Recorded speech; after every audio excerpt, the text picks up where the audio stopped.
Good evening. I am here. It is 1:20 a.m. on Thursday, May 28th. Hey, Robo Bunny. How you doing? I'm here. It's been another, average day. And tonight, we are going to finish the special case of Phoenix Wright Ace Attorney, Spirit of Justice, which will also finish the game entirely, and will also finish the series entirely. I've streamed every canon game in the series up to this point in timeline order. So I did Great Ace Attorney 1 and 2, the original trilogy, the Edgeworth duology, and now this trilogy. There's still Layton versus Ace Attorney. I might be willing to do that at some point. It is a good game, but right now I'm just focusing on getting the main series done so that we're ready when Capcom eventually announces Ace Attorney 7, which I hope will be soon. Because we've been given hints that that we're gonna get an Ace Attorney announcement this year. We got the Mega Man one already, so hopefully we'll get the Ace Attorney one. Insert confetti, redeem. Hey Ephraim. Yeah, it's kind of wild. Like, I've been streaming the series for quite a while now. I started with the Great Ace Attorney 1 when that first came out in English, and that was 2021. It was either 2021 or 2022. I think it may have been 2022. I'm actually not sure. Hey, Wolfshy, how you doing? I actually don't remember.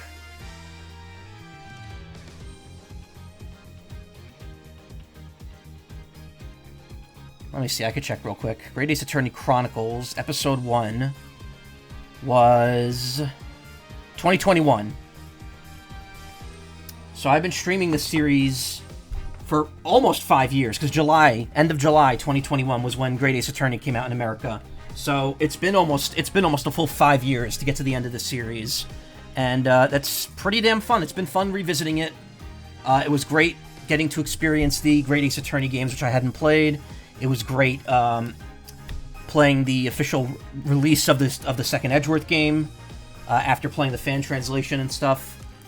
And yeah, I mean, thought the series takes place in 5 years. Actually, the Apollo Justice takes place this year, 2026, with the following two games in 2027 and 2028.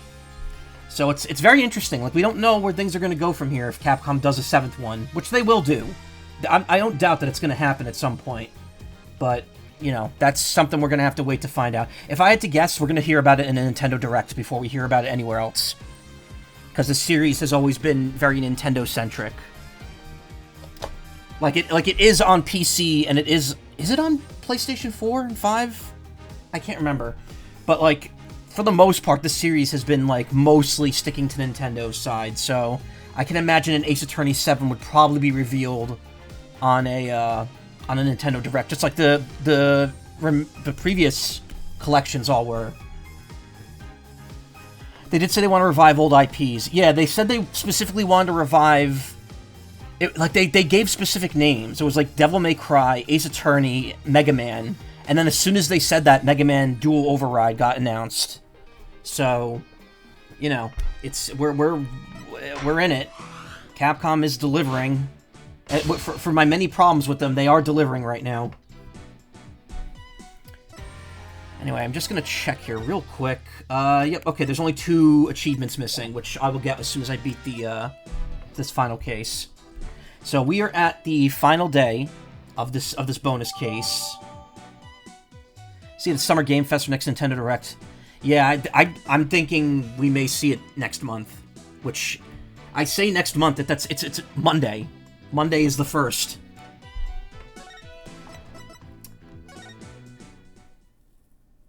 So in a nutshell, Turnabout Time Traveler. It's all about nostalgia. We have Phoenix and Maya versus Edgeworth. We have Larry as a witness and potential troublemaker. First day, the defendant claimed she went back through time and relived her wedding reception twice. There was someone who tried to kill her, and then he ended up dead. And then Soren had some sort of wound in his stomach, and he had a notebook that meticulously detailed his entire life after after the accident that took his sister. Something about a doctor quitting being a doctor because he couldn't save the woman. And yeah, it's been kind of a wild web. Not the most complicated case, but one that's set up very well. And this final day should be able to be finished in one stream. It better, because I have plans tomorrow for the stream. September 23rd, 8:50 a.m. District Court, Defendant Lobby, number 3. So the one thing we found out yesterday is that Soren was there at the crime scene. I only hope I can get some testimony from him that'll get to the heart of the matter. Mr. Wright. Good morning, Ellen. Look, I'm afraid you might not like the result of today's trial. Nevertheless, don't tell me you're still thinking of going that route. Soren is innocent. He can't be found guilty. Take me instead. Ellen, please, try and get a hold of yourself.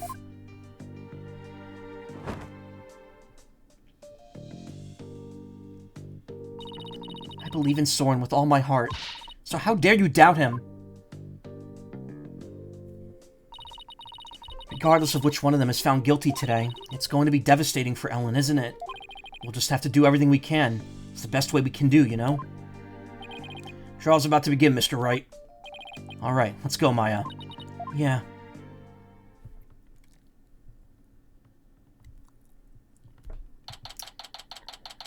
September 23rd, 9 a.m. District Court, Courtroom number 6. Day 2. Court is now in session. All rise! Court is back in session for the trial of Ellen Wyatt. The defense is ready, Your Honor. The prosecution is ready, Your Honor. Let's see now. Where were we? In yesterday's session, we found out about the Sprocket family's conspiracy to cover up the murder of Dumas Gloomsbury with a second reception. Taking advantage of our collective shock, the defense, as usual, made a nonsensical claim. Namely, that there was a third person present who struck the victim. Objection!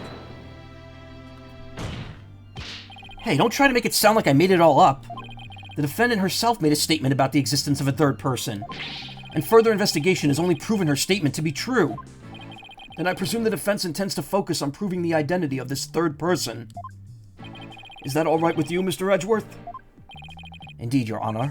In fact, I predict that the defense will, most likely, attempt to name Mr. Soren Sprocket as the true culprit.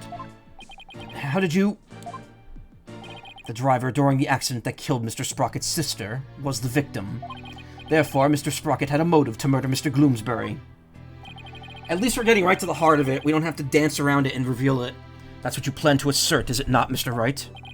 Am I that transparent? Come now, Mr. Wright. Did you really think the police wouldn't uncover this information? Congrats on getting it in one, Mr. Edgeworth. But... You're wrong. Soren didn't do it. He's innocent. Miss Wyatt, please. He's innocent, I tell you. What is this, Mr. Wright? I thought your claim about the existence of a third person came from the defendant. It did. This is just a minor hiccup. Did you not discuss your strategy for today with the defendant, Mr. Wright? Starting off on the wrong foot again is seriously cutting into my lifespan. It would appear that the defense is in disarray. Therefore, the best way to clear things up is to ask Mr. Sprocket himself what happened. Your Honor, the prosecution would like to call Soren Sprocket to the stand. What? Very well. Bailiff, please bring Mr. Sprocket please bring Mr. Sprocket to the witness stand. Mingster Sprocket. Sprocket. I bought a Swiss Army knife that I got today. It's the Pioneer X Alox grip, which is apparently a really, really good multi-tool. It doesn't have a ton of tools on it, but it's like they're all very high quality, and the grip is really good because the Alox are like scales, so your finger just grips into it. The thing that annoys me is that they pre-lubricated it, which is great because, you know, needs to be lubricated to have the tools move when you pull them in and out of the base. But the lubricant isn't fully like in the tool. When I'm moving the tools out, there's like grease coming off of my hands, and I'm like, come on. I'm sure after a couple days of, like, fiddling with it, it'll be normal. I don't know if it's the Swiss Army knife I want to carry around, though. But anyway, that's as long as they didn't hollow out the grip so a fish hook could fit in there. They do this, the bigger ones now have this, like, little hook. It's not a fish hook, but it's like a, I forget what they call it. It's got, like, a hook on it with a small, like, file on the back. Anyway, witness, please state your name and occupation.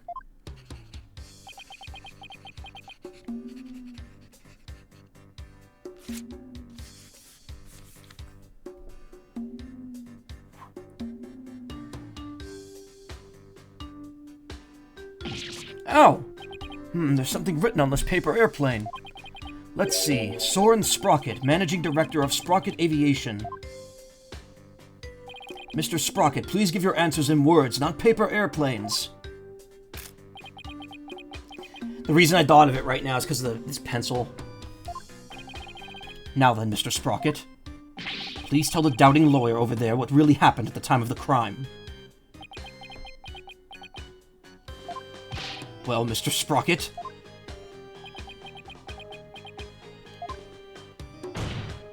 Mr. Sprocket! Alright. You want me to talk about what happened when the crime occurred? In other words, after the first wedding reception. When Ellen and I were in the reception hall, right? Not even the power of the court could stop him from marching to the beat of his own drum. Yes, this is classic Ace Attorney. Say your name and occupation. Yeah, they're banging on all the hits here.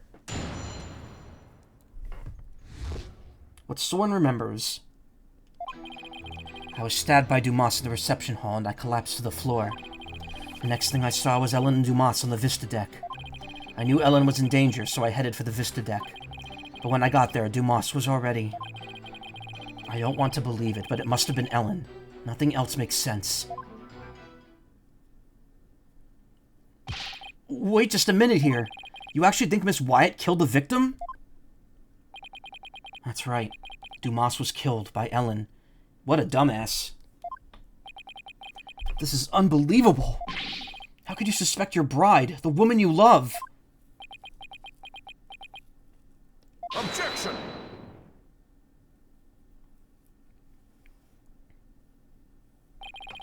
The truth can be cruel. Miss Wyatt, you must be very upset. Is there anything you wish to say?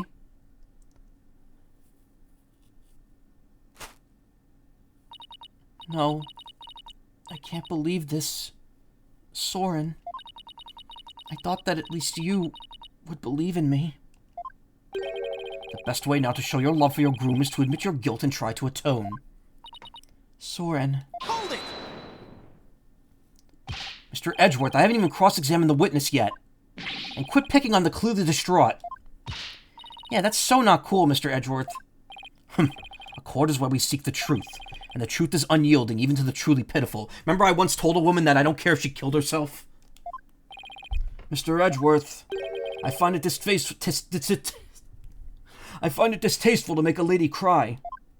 Me too, Your Honor. So what are you going to do, Nick? If the third person Ellen saw on the Vista deck was Soren, then we have to prove Soren was there at the time of the murder. I don't see any obvious inconsistencies in his testimony, but we have to push forward. Back is itchy.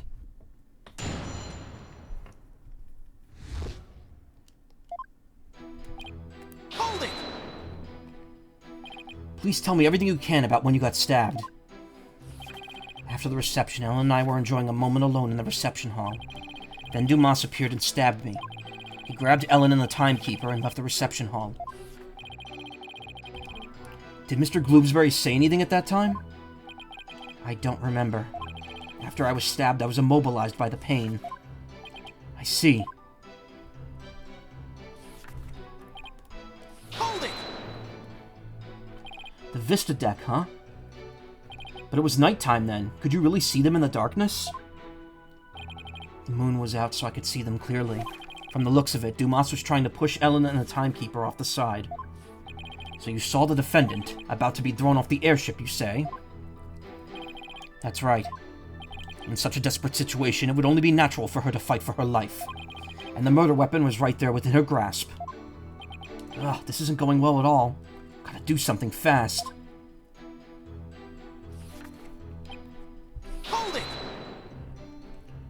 I understand that your bride was in danger, but were you really able to move with a stab wound to the gut? Bruh. Hey. Bruh. I was desperately trying to push the pain out of my mind. I see. So adrenaline kicked in and gave you strength. Is that right? I don't see much of anything in this statement I can refute. That's right. I almost passed out several times as I made my way to the Vista deck.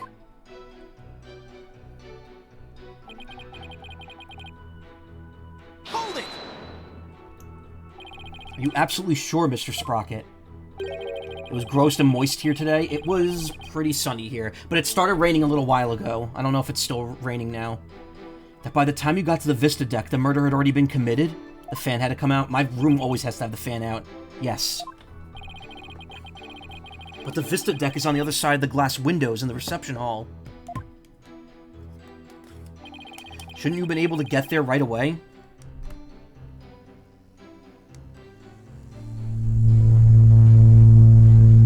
Speaking of stupid shit I bought. Actually, this isn't stupid. This is super useful. This is a high-powered hand fan. Has 2 speeds. It has a flashlight, and it has a USB A and C charger on it for phones if you want to drain the battery in an emergency. And it charges with the USB-C. It's also got like those fold-out propellers, so the spokes like fold down, and you could close it. And when it's closed, it looks like a bear with a little wrist strap on it. It's really cool. I got that a couple weeks ago. Probably more functional than that Swiss Army knife's going to be, but the Swiss Army knife is probably more for emergencies and more than anything else. Honestly, it's more so I have a good pair of scissors in this room that aren't safety scissors. I have a pair of like Crayola kitty scissors in my room that work, but they're not great. And this Swiss Army knife actually has a really good pair of scissors, really good knife on it, and a really good seam ripper and reamer, like a punch. It's really good. It's for stabbing. If I stabbed someone with it, it could kill them. I had to be very careful testing it out. I almost made a cut in my finger. Shouldn't you have been able to get there right away? Objection!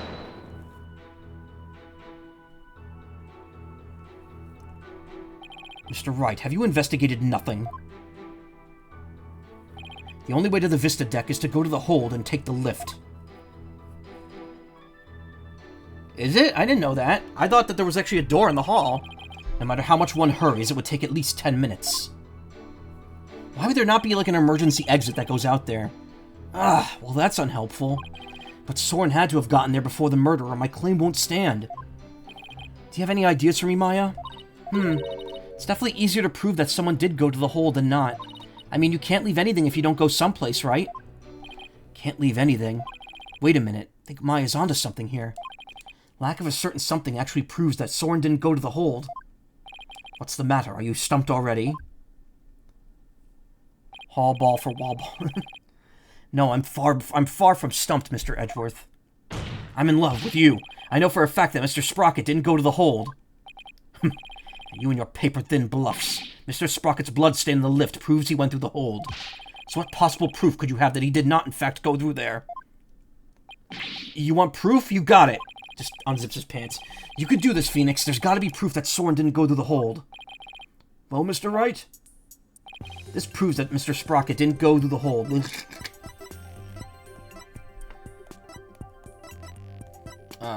Oh my god. He has to half-ass it, now I have to pick up the slack. Okay.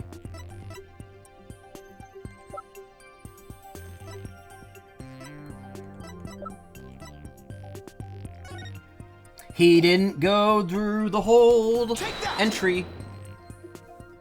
As anyone could see from the hold entry record, there's absolutely no mention of Soren Sprocket entering the hold. The defense asserts that Mr. Sprocket used a different route to get to the Vista deck. I think I brought this up before, but that little finger wagging animation Phoenix does, that was actually in the GBA versions, and I think they removed it from the DS versions for some reason. Like, they just didn't use it.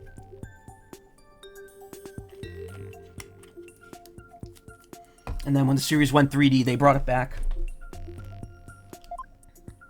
You can assert all you want, Mr. Wright, but can you actually prove another route exists? Can I prove the existence of another route to the Vista deck, you ask? I can. Not yet.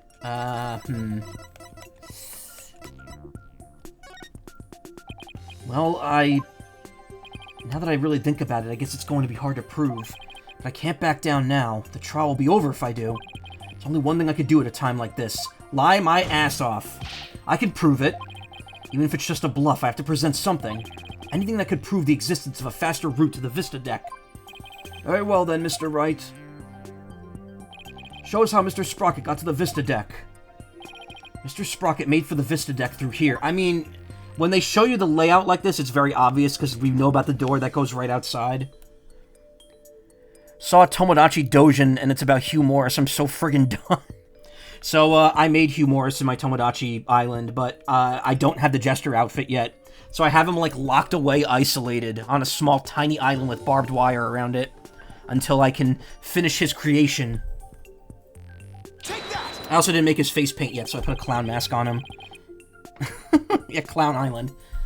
That said, I did give him the circus room, and I really want to make Pomni and put her in the circus room too.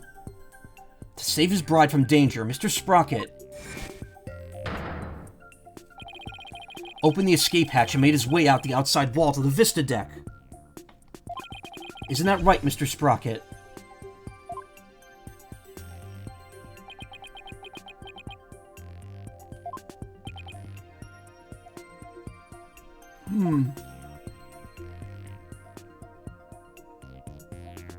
Swug.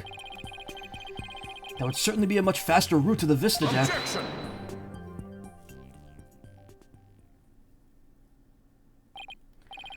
I'm disappointed, Mr. Wright. Is that really the best you can muster? Wham. That escape hatch is not meant to be used to get to the reception hall to the Vista deck. One slip, and that's all it would take for Mr. Sprocket to plunge to his death. I have to agree, the defense's claim is really stretching it. Hold it! You're really fucking it, Phoenix. Stop fucking it. I understand how it sounds, Your Honor. But at this point, it's too early to definitively say that he didn't go that way. It's like in Mega Man 1 when you're trying to ride those platforms in Gutsman stage. Like, you would think Mega Man would just stand on that little bit at the edge that doesn't fall over, but no, he didn't think of that. So that's what you're going with then, I take it? Yes, Mega Man could have totally stood on the edge of those platforms. Of course, Your Honor. This is real life, Mr. Wright, not some cinematic drivel or comic book. Do you have some sort of logical explanation to share that would convince us of your claim? I do. Are you sure, Nick? Kind of. Actually, I have nothing, so I'll just have to wing it somehow. Oh, on what do you base your theory that Mr. Sprocket made his way along the outside? Holmes, hey Kyle, how you doing? Did you just get home today? Were you still on, like, vacation the whole week? Tired, yeah, My theory that he was able to go along the outside wall despite the danger is based on the power of authority, the power of money, the power of love. Just got back home from Portland. Oh, cool. I would assume the power of love is the right answer here.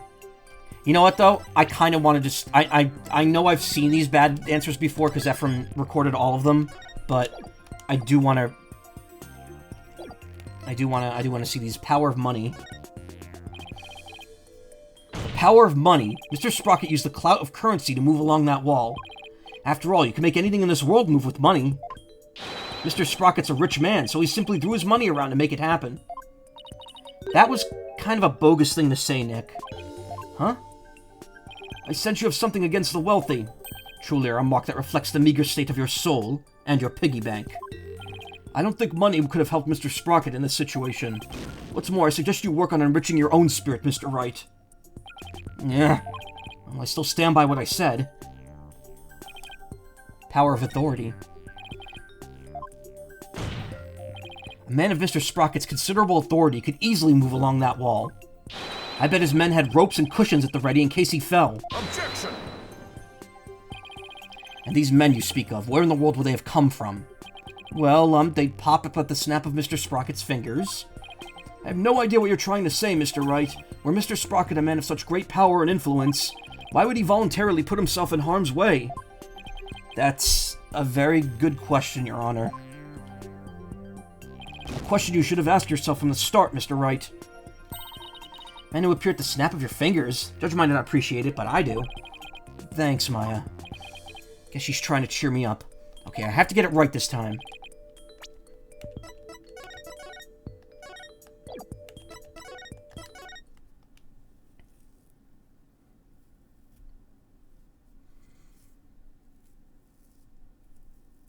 Oh my god. Power of love. To save the bride he loves, the groom risked his life to rush to her side. Mr. Sprocket was able to make it to the Vista deck despite the danger, because of the power of love. Power of love? Like that song? The love is a source of that love is a source of strength that can help one overcome any obstacle. I think I can relate thanks to my own long, happy marriage. Something you'll never get, Edgeworth. Urgent. Wow, he actually seems to be buying it. Objection!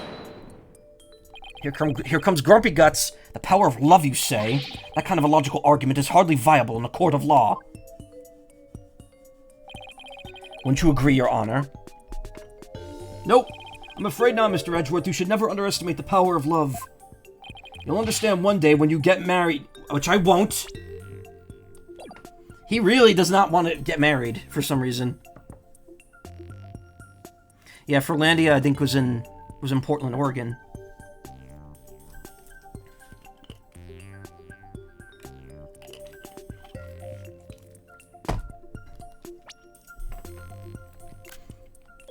Edgeworth's waiting for gay marriage in this world to be legalized so he can marry Phoenix. Is Kay Faraday that unattractive to him? I would not pair him up with Kay Faraday. Even if she is an adult now, I don't see that happening.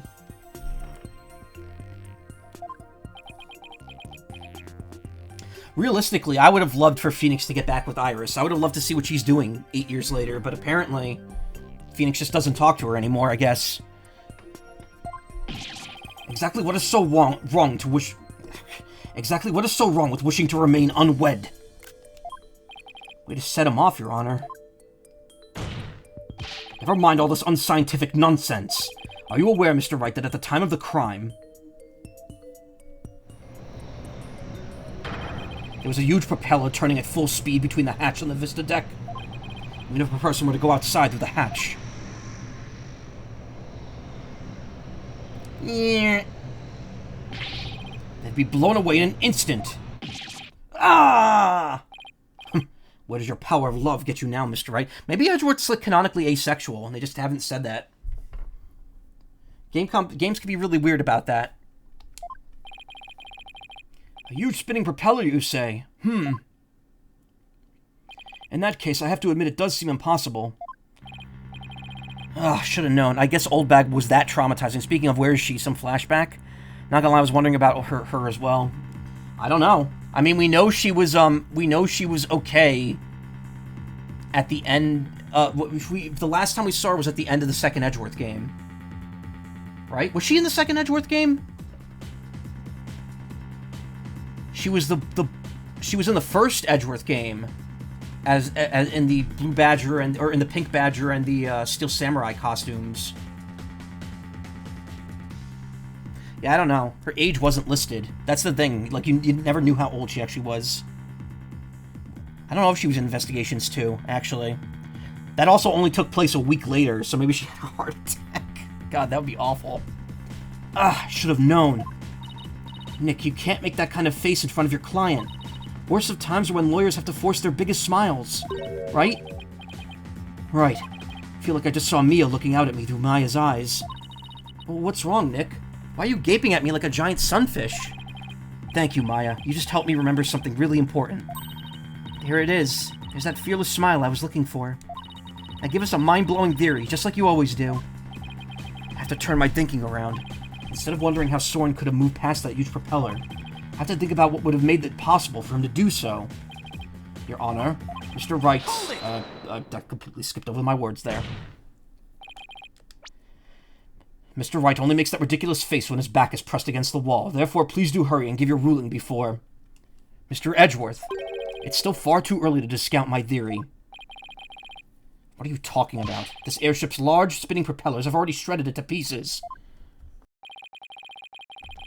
But if we think a little more outside the box, I'm sure we could find a way he could have made it. Would be funny if she was actually much younger but looks older for some reason. I don't know. I mean, she used to have that other job at the studio. Can't remember.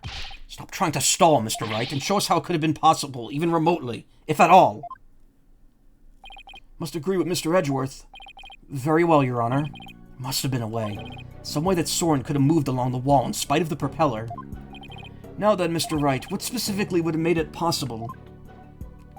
This is how it would have been possible for Mr. Sprocket to get to the Vista deck. He got to the deck some other way. That wouldn't be right. The airship wasn't flying. The propellers were broken. The airship wasn't flying. Would allow Mr. Sprocket to go along the outside wall in spite of the propellers is at the location of the flying chapel at the time of the crime. The location of the flying chapel, but wasn't it flying high in the sky? No, Your Honor, I'm afraid it wasn't. What? Then where was it? At the time of the murder, the airship wasn't flying to the sky, but moored to the ground. More to the ground! What? And if the airship wasn't flying, then that means... What does that mean? The propellers weren't turning. No, you're wasting lead. Don't do that. Happy birthday to the ground. In which case... That silly animation, yeah. Mr. Sprocket could have gotten to the Vista deck along the outside wall. Isn't that right, Mr. Sprocket?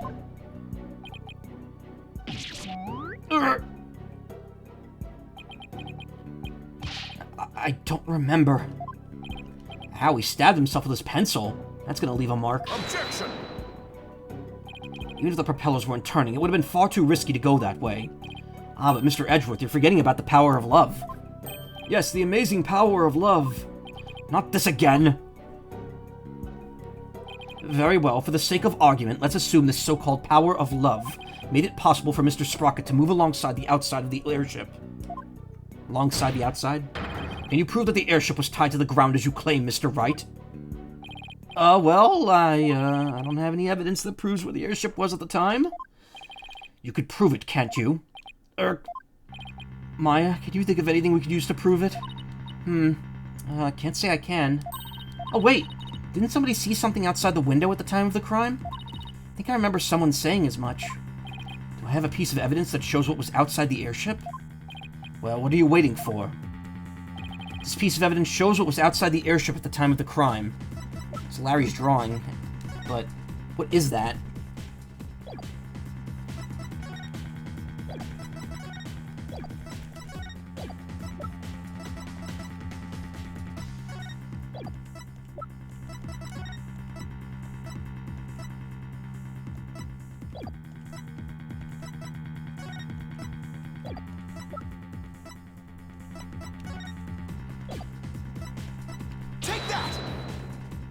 This piece of evidence shows what was outside the airship at the time of the murder. What kind of lousy drawing is that? Edgeworth. Like, I get it. Maybe at the end of the third game he could claim that, but, like, that's not a lousy drawing. That's a really fucking good, like, pencil sketch.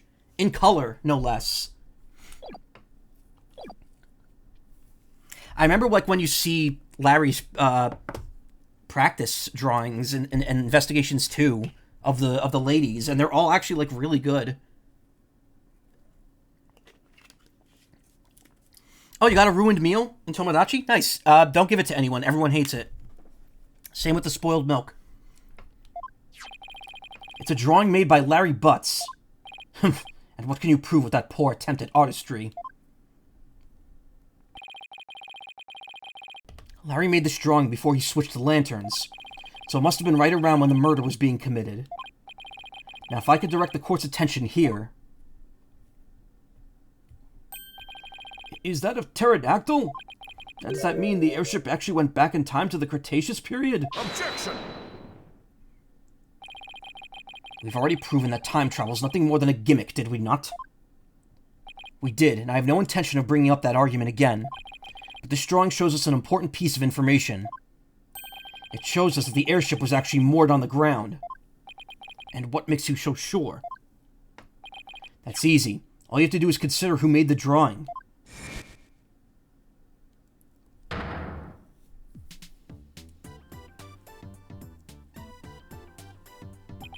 Larry. That's right. It's Mr. Butts, and we both know what he's like. He must have seen something else and mistaken it for a pterodactyl. I can't argue with you there.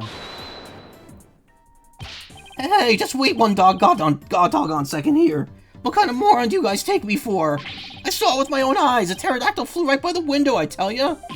I have the sharp eyes of an artist. Don't you believe me? No.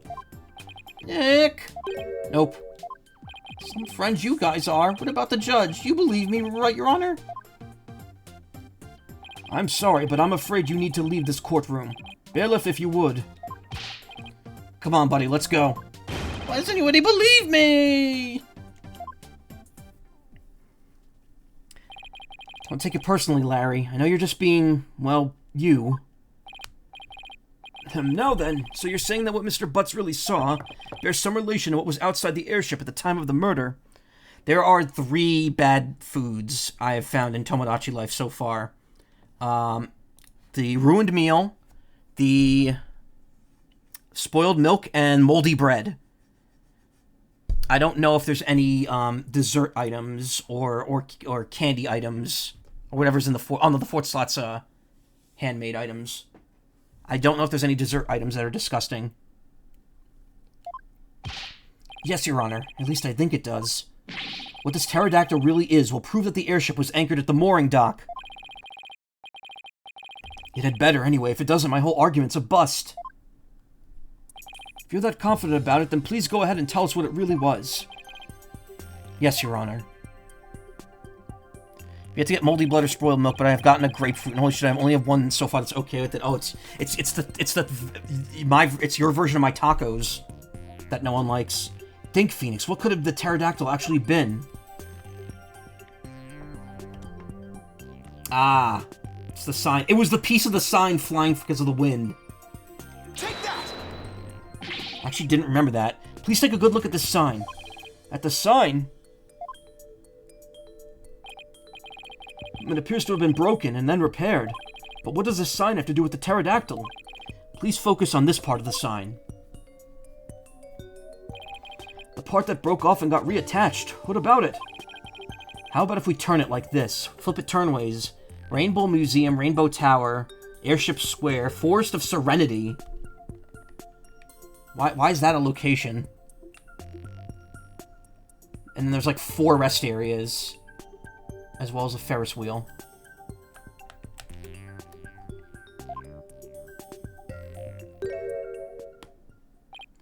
Oh, that shape! It's the pterodactyl in the drawing! What Mr. Butts actually saw was this chunk as it was being blown through the air by the wind. What?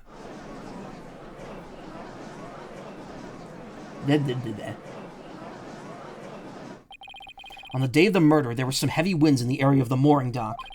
But it's hard to imagine that this sign would make it up as high as an airship would fly. That means the flying chapel must have been anchored at the mooring dock that night. Isn't that right, Mr. Sprocket? Objection!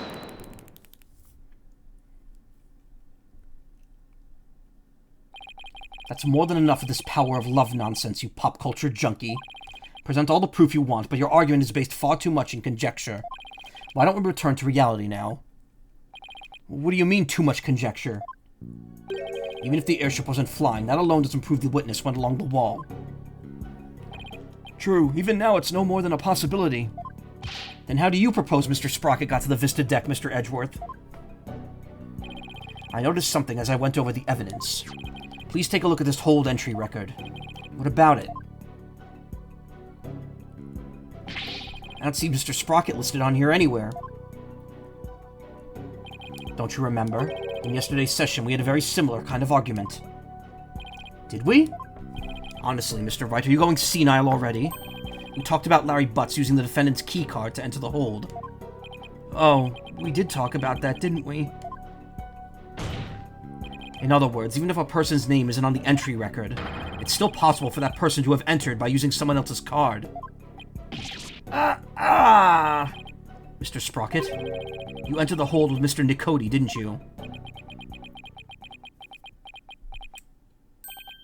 I did. What? Why didn't you tell us that in the first place? Pierce is indispensable. I didn't want to mention him unnecessarily and risk having him wrongly accused. I couldn't do without him. Mr. Sprocket, I ask that you testify in greater detail about your movements that night. Oh, I'm not here anymore. There I am. The truth. The truth is, I went to the Vista deck with Pierce. That's why my name doesn't appear in the hold entry record. I was badly injured from being stabbed, but I was frantic. By the time we reached the scene, it was all over. Well, this doesn't help me one bit.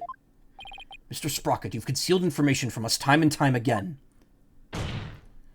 Who do you think you are, treating this court of law with such irreverence? That being said, I do appreciate the testimony you gave just now. Thanks to you, we now know why your name doesn't appear on the entry record. Now, there are no more inconsistencies in the witness's testimony. That's Mr. Edgeworth for you. Never leaves a loose end dangling. You okay, Nick? Wouldn't exactly call the situation okay. Somehow I'll have to coax the information we need from an opening out of him. If I even can, that is.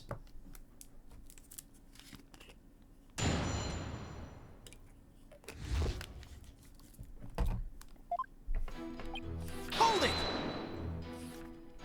You didn't mention this because you didn't want Mr. Nicody to fall under suspicion. Is that because he has something to hide? I just didn't want the police to take up his time with all their questions, that's all. Neither the company nor the household would function smoothly without him. I see. It sounds like Pierce is absolutely indispensable to the Sprockets. Anyway, getting back to your statement. When did you meet up with Mr. Nicody? We met up on my way to the Vista deck.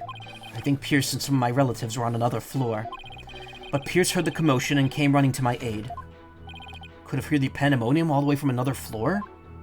Mr. Wright, would you like the current statement added to the witness's testimony? Have it added.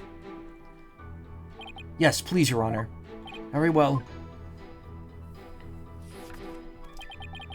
Pierce heard the commotion, and he came running. Hold it! Did Mr. Nicody come alone? I believe some of his subordinates were with him, but I don't remember exactly how many. He may say there were others, but seeing how they pulled off that second reception, can't completely trust anything he has to say, either. I see. So you, Mr. Nicody, and a few others headed to the Vista deck, is that right? That's right. Hold it!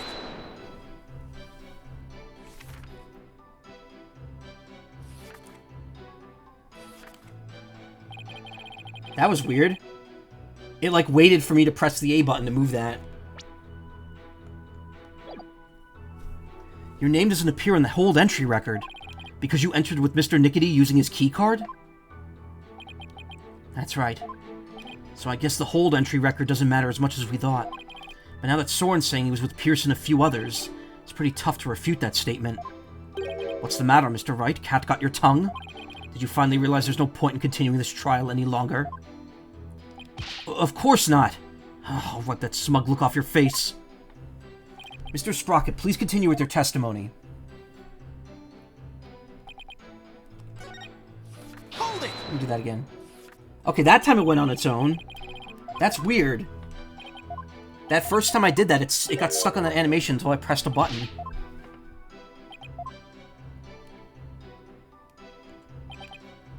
Hold it! Speaking of your injury, how are you doing now? The knife wound is deep and continues to throb with pain. Fortunately, my internal organs were spared. But one wrong move would have spelled the end for me there. Even so, I've seen you up and about all over the place since the incident. I'm only following my doctor's orders to perform some light daily exercises. Mr. Wright, would you like Mr. Sprocket's statement about his condition added to his testimony? Not that it appears especially irrelevant to me. Should I have him added to his testimony? Yes, Your Honor, I'd like to have it added to his testimony. I see. Very well. The knife wound is quite deep and continues to throb with pain. Still another statement after this one. Your injury was really that deep? Luckily, it missed my internal organs, otherwise I wouldn't be alive right now. According to the doctor, his injury will take about 3 weeks to heal. There's no way someone with that kind of injury could have gone alongside the outside wall. I said it again, I said alongside. But he might have been able to with the burst of adrenaline brought on by the pain. Adrenaline. Is that your answer for everything? In a court of law, the only thing that matters is evidence, not rampant speculation. At least admit it's scientific rampant speculation. May I continue? Yes, of course. Hold it! So you still insist that you reached the Vista deck after the murder occurred. Is that correct? Yes, that's right. Ellen must have killed him. There's no other explanation. Guess whether Pierce was with Soren or not doesn't change the outcome. Guess not. In fact, more witnesses actually makes it worse for us. So another cover-up, huh? That Soren has too many secrets. Bet he's still hiding other stuff, too. That's definitely a possibility. An oxymoron, but in a situation like this, we have to do what we have to do is go back to the basics. We can go over the testimony and check for any lies or inconsistencies? You got it. Alright, Nick, let's go for it.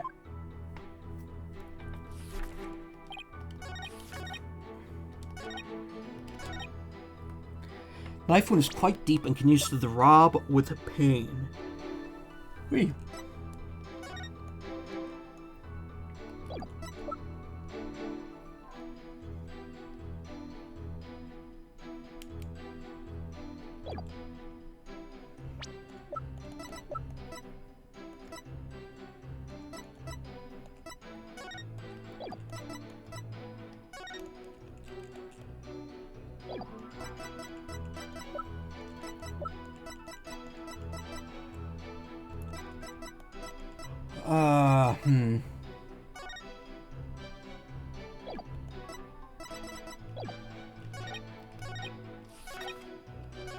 Pierce heard the commotion, he came running.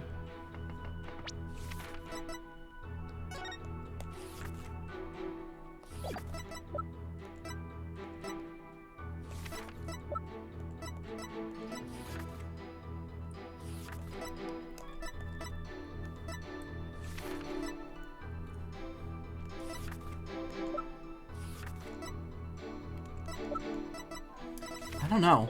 It's got to be one of the two that I added. Knife wound is quite deep and continues to throb with pain. Wait, knife wound? Wait a minute, does he mention knife specifically? Badly injured from being stabbed. I was gonna say, wait a minute, he wasn't stabbed with a knife. He was stabbed with a candelabra, right? Objection! Mr. Sprocket, you just said your injury is a knife wound, didn't you? But the weapon you were stabbed with was this candelabra. A fact I know you're quite aware of. Actual stab, yep.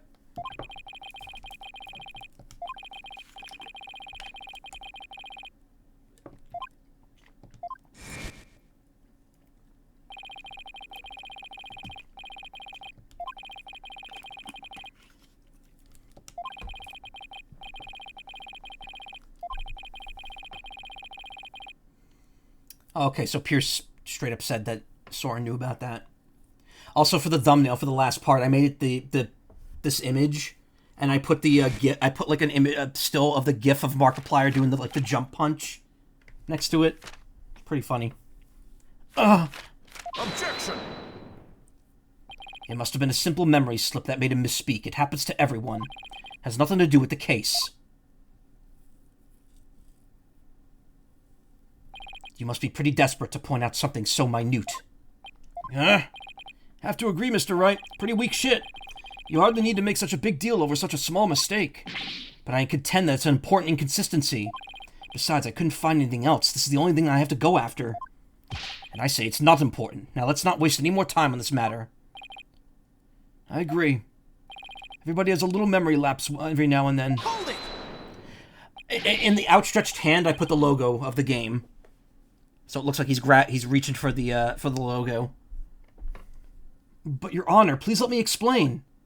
But can you? Can you really explain to this court what makes this slip so important? Yes, I can, Your Honor. After all, it was Soren himself who told Pierce that he had been stabbed by a candelabra. This is more than a simple memory slip. There has to be some kind of reason for it. Well, Mr. Wright, please explain why the witness's slip of the tongue is so important. The point to focus on here is why the witness would mistake the weapon used to stab him. Think carefully, Phoenix. This could very well change the course of the trial. I see. So why did the witness make that mistake, Mr. Wright? Mr. Sprocket identified the wrong weapon used against him because he misspoke, he's covering for someone, he has no memory of it. Well, misspoke is what we're trying to disprove. He doesn't remember the incident, let alone the weapon used against him. Not only that, but I believe Mr. Sprocket has some sort of memory disorder. Therefore, the defense contends that Mr. Sprocket's testimony thus far is invalid. Wow, that's a huge reach to be making. Just because you can't find a flaw in his testimony, you want to throw it all out? Your baseless claim is nothing but pure slander of the witness's character. Mr. Edgeworth is correct, Mr. Wright. Can you explain your grounds for making this claim? Of course, Your Honor. Think of what Soren has said and how he's behaved. That's where I'll find a clue. Very well, let's hear your argument then. My grounds for claiming that Mr. Sprocket has a memory disorder is his airplane pen, his taciturn personality, his notebook. Probably his notebook, because of the meticulous note-taking. But there's another one where I want to see the bad options, because of the, first then sounding funny. That airplane pen he always uses. The truth is, it's an external memory device. It's a what? What makes you say that? I mean, it transforms into an airplane and stuff. So I thought it wouldn't be a stretch for an inventor to make him like him to make a memory bank. That theory is simply amazing. Amazingly sloppy. Among Us! I was going for something there and I just went for the first button I could find. Suggest you invent yourself some better ideas, defense. Guess the idea of an external memory device is pretty half-baked. Better think it over again, and this time I'll put a little more thought into it.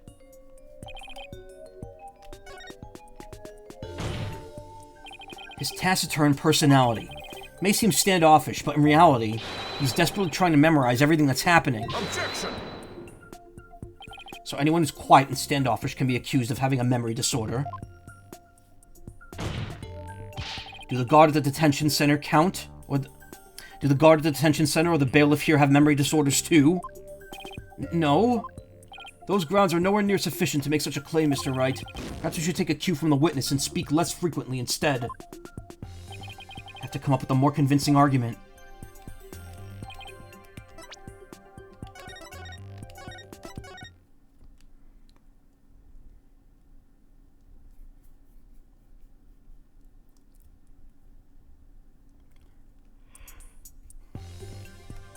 His notebook. The notebook he always has with him. I saw daily events and information about the people around him recorded in it. Like a diary, perhaps? No, Your Honor, it's much too detailed to be an ordinary diary. It's more in the order of a database, actually. A database, you say? That's right. For some reason, Mr. Sprocket is apparently unable to retain memories. That's why he writes down every little detail of his life in his notebook. Objection! How could you possibly know that for sure? He might just be an extremely compulsive person. Thought so too myself, at first. To be honest, we accidentally got a stain on that notebook yesterday. You mean you got a stain on it? Hey, you're the one who tried to grab it out of my... Objection! Never mind whose fault it was, just get to the point already.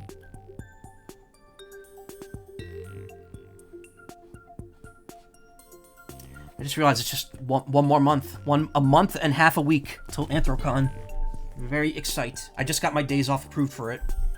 Never mind whose fault it was, just get to the point already. Right, sorry. Mr. Sprocket. The page Miss Fay got a stain on yesterday. That's the page with the details of your stabbing on it, isn't it? No, I only write in this notebook because I'm very compulsive. Now drop the subject already. Sorry, but I'm not convinced. I noticed an odd fact about your notebook, Mr. Sprocket. On the earlier pages, you used to write down invention ideas, but after a certain date, you started writing down a lot more, and in much more detail.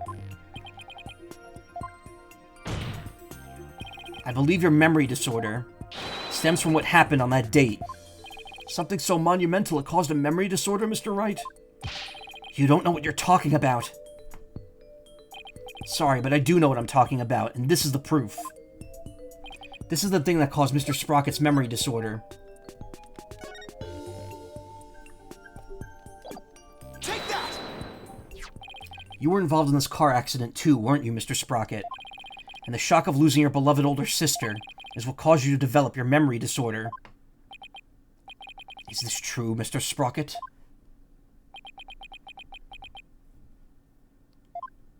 Well, is it?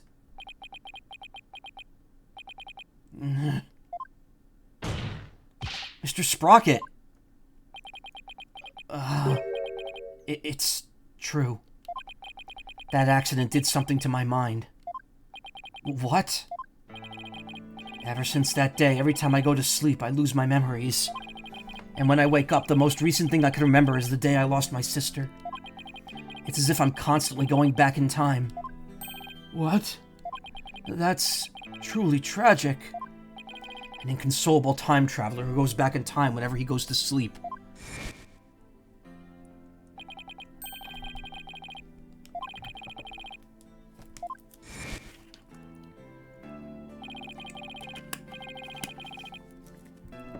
So that's what Soren meant. He was talking about himself. The reactions of people around me each time I awoke made me aware of my condition. That's why I decided to write everything down in my notebook, so I could move forward. So the only memories you have since that day are the ones written in that notebook? That's right. And since the page about your stabbing got stained, you couldn't read from it, could you? There's just one more thing I'd like you to clarify for me, Mr. Sprocket. What exactly are your feelings towards the victim? Mr. Sprocket's feelings towards Dumas Gloomsbury? That's right, Your Honor. The witness said that every time he wakes up from sleep, his mind goes back to the day his sister died. Mr. Wright, you can't mean... Mr. Sprocket. Your pent-up feelings of anger and resentment towards Mr. Gloomsbury for the accident were renewed each and every time you woke, were they not? But you couldn't take it anymore, so you turned to murder, isn't that right? What, Mr. Wright? Are you saying that the witness murdered Mr. Gloomsbury? For revenge? Well, Mr. Sprocket,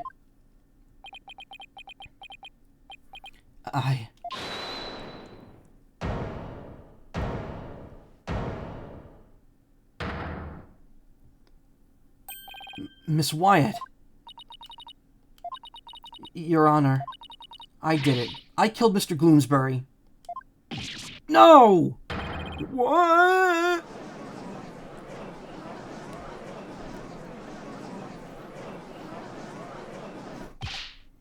Miss Wyatt, what are you trying to do? Oh, wait, we already talked about it. We already read this.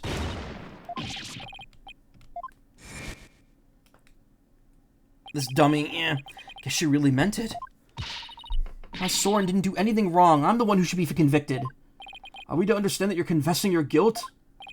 No, no, no. Now wait just a minute here. Ellen, why would you cover for me? After I testified that I thought you must have killed him? I'll admit, I couldn't believe my ears at first. But all I want is for you to be happy. Your happiness is my happiness, Soren. But without my notebook, I'd even forget those feelings of yours by tomorrow. Knowing that, do you still feel this way? You've loved me all this time, The same way you did before the accident. That's how I know that you're the same person I've always loved. No disorder can change that. Ellen. Your Honor, there are 2 things I'd like to correct. 2 corrections? What are they? First of all, I want to withdraw one of my statements.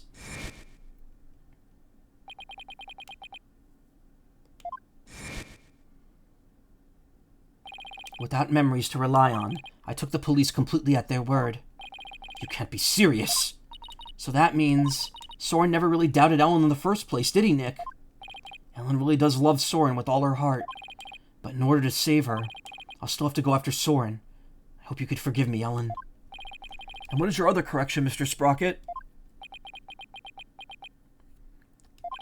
The truth is, I never felt anger or resentment towards Dumas about my sister. What? Why not? That's because the one who caused the car accident was me. What?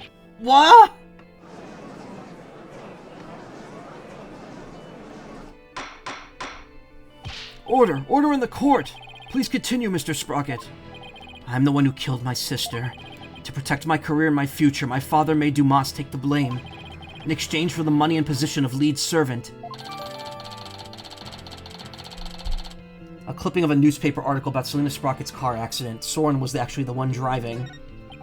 So you see, Dumas must have held a grudge against me, not the other way around. And he must have attacked Ellen to get his revenge on me. Are you sure about all of that, Mr. Sprocket? Very sure. It's all been written down in detail in my notebook. That notebook is important evidence supplying background to this case. I must insist you submit it as evidence. Database-like notebook that chronicles the events of each day in minute detail. Soren's notebook. The lawyer said I had turned to murder, but that's just not true. However, it is true that my older sister and Dumas are both dead because of me and my negligence. I just glanced through Mr. Sprocket's notebook here. Wasn't able to read the part about when he was stabbed due to the blood stain. What's written here about his sister's car accident is exactly as he stated. Your Honor, as long as it matches what's written in that notebook, can we still take the witness's testimony as valid in spite of his memory disorder? Yes, I believe we can. I understand now that the witness's memory is in disarray. But what if what Mr. Sprocket himself wrote in this notebook is true? Then that means by the time Mr. Sprocket's party reached the scene, the victim had already been killed. Edgeworth's right. I'm still in the same bind as before. So I remember writing nothing but ideas for his inventions until March 8th of last year when he abruptly began to chronicle the events of each day in excruciating detail. However, details of the day of the murder have been rendered illegible by a blood stain. It's funny that you can't actually read it, though. But should I really simply accept the contents of the notebook as a substitute for Soren's memory? Well, Mr. Wright, what do you think? Will you accept Mr. Sprocket's notebook as an official representation of his memories? Will I accept Mr. Sprocket's notebook as an official representation of his memories?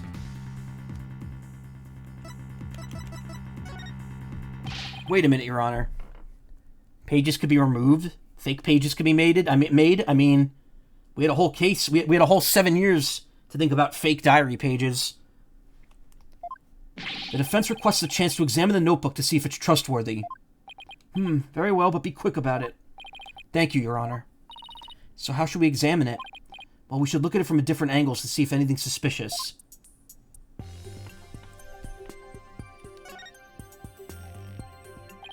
No point if I don't look at what's inside. I have to open it. With your permission, Soren, here I go. Yikes. Oh, it's just the page Maya got all stained. But I guess it's not going to be very helpful at this moment. I'll keep going. This is the last page where there's writing. Something about this page doesn't sit right with me. Better take a closer look here. Let me take a good look at Soren's notebook right now. Nothing special about the cover. Some mathematical formulas written here. Looks like he was calculating something to do with distance and time. But I wouldn't know if this had anything to do with the case. This page is blank. Huh? The page has been torn out. It looks like there was something written on it. Looks like a page has been torn out here. Mr. Sprocket, do you know what was written on it? Oh, that? I often tear out a page when I write somebody a note. I probably wrote something down for somebody, tore it out, and then gave it to them.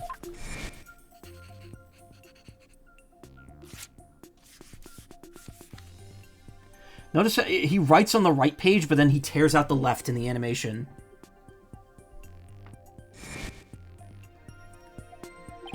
Oh, yeah. That solves that then. Objection! Wait a minute. We can't ignore the possibility that something important was written on this page.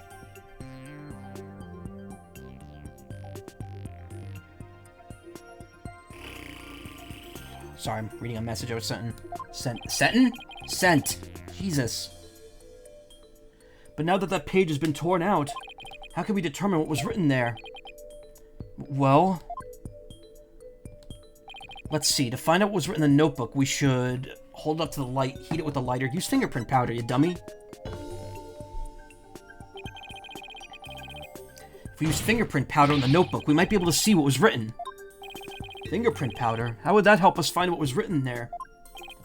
Well, if the writing left indentations on the blank page behind it, fingerprint powder can make those small indentations visible to the naked eye. Oh, stop. Fingerprint powder would only sully the notebook further. Mr. Wright, if you use that powder and still don't find anything, then you must accept the notebook as representation of the witness's memories. Alright, Your Honor, I understand. I don't find anything, it's all over anyway. Powder, don't fail me now. Takes a big sniff.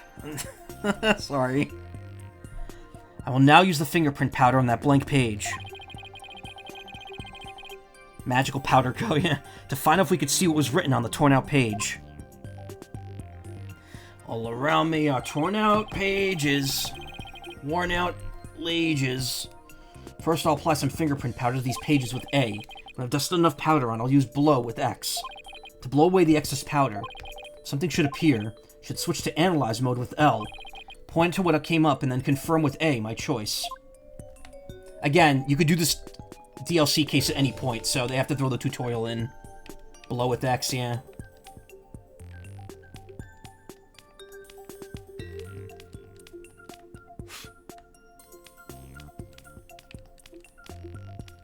Worn out sages now with mages.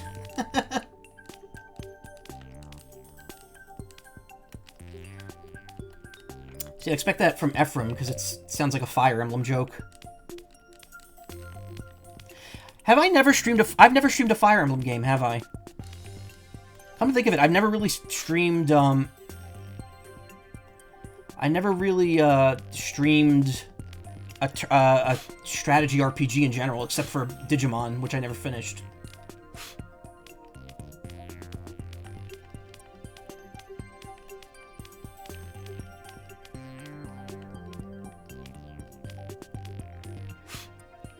Uh-oh.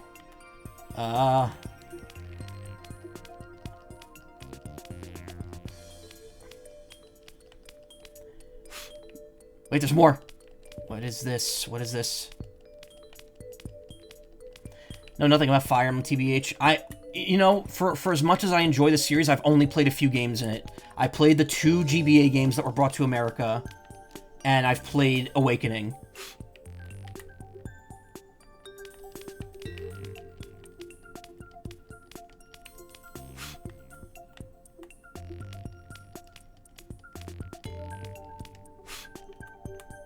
Looks like that might be it. That's a shame.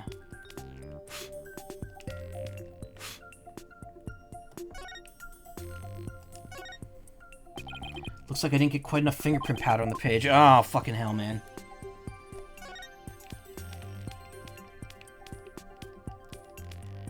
Wrapping up the SNES games this week, they mostly weren't worth it. I mean, Genealogy is worth it. Arguably.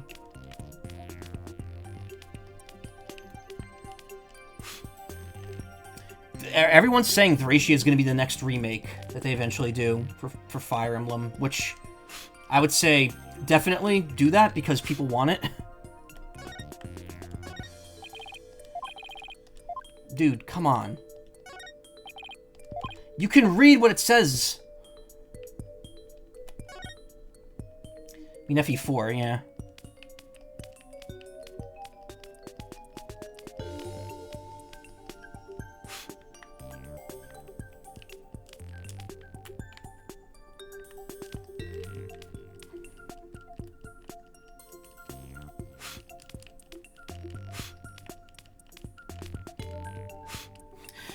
The thing I missed is like a little unhappy face in the corner. I struck and killed Mr. Dumas. Did I get the job, Mr. Dumbass?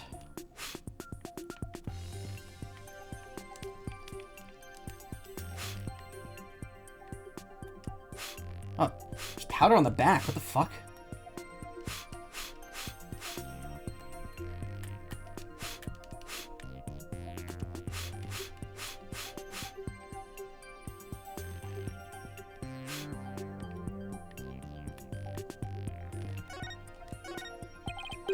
It says I struck and killed Dumas. This is huge. Wait, what about the top one? I guess that isn't too super important. I struck and killed Dumas. That's what was written on the torn out page. What? Can't be.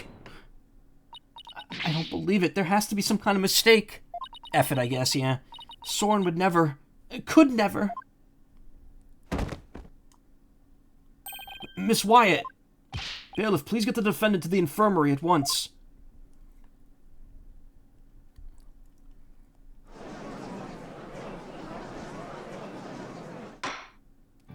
Apparently the defendant got too worked up. She's resting in the infirmary as we speak.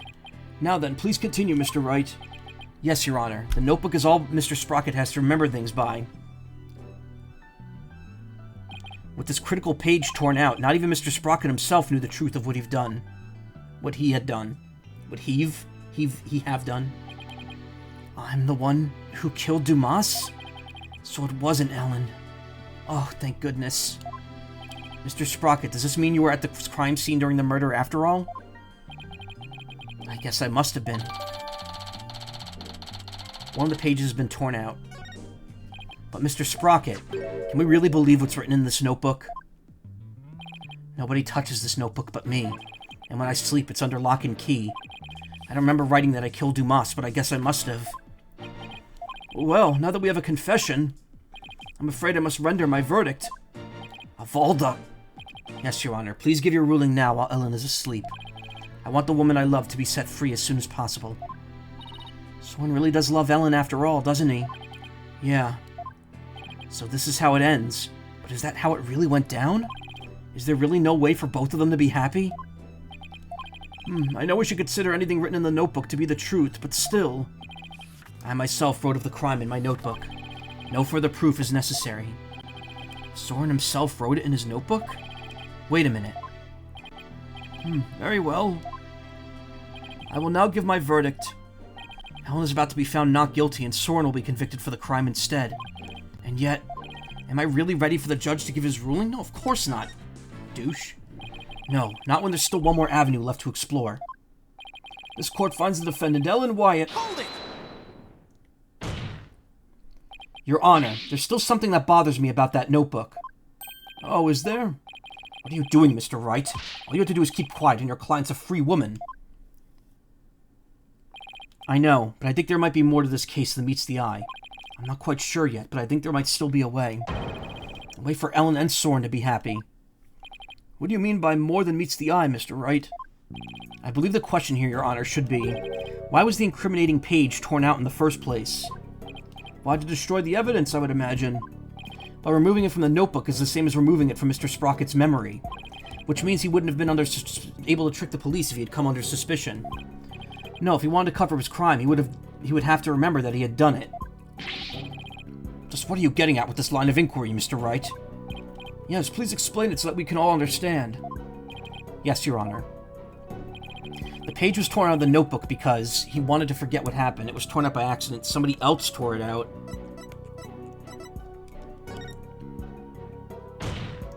Mr. Sprocket wanted to forget all about the incident. Are you claiming that Mr. Sprocket tore out the page himself? That's right, Your Honor. But you just said a moment ago that Mr. Sprocket wouldn't do that. To your inconsistent claims, I say objection. I didn't expect one of those from the judge. Can't have a contradiction between my own claims. I better be more careful. Somebody else tore it out. The incriminating page was torn out by somebody else. What?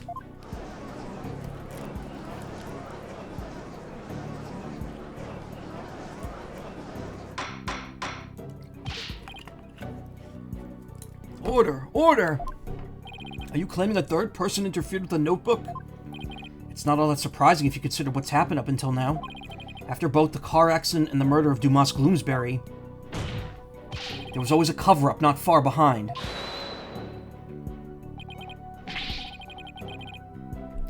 But I had my notebook with me at all times.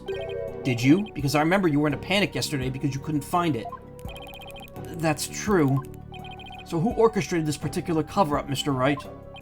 If we think back over the course of the trial, it's pretty easy to guess. The one who may have tried to tamper with Soren's memories is... well, the only other person who held it was the person we handed it to before he gave it back to Soren. Miles Edgeworth. No. It's Pierce Nickety. Pierce Nicody. The one who tampered with the notebook in order to manipulate Mr. Sprocket's memory is Pierce Nickety.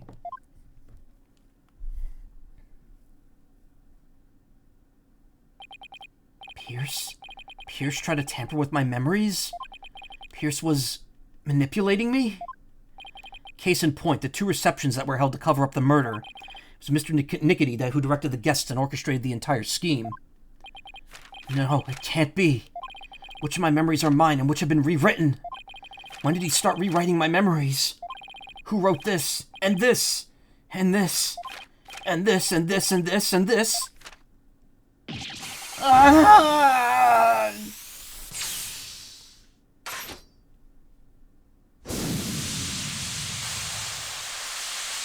And he's gone.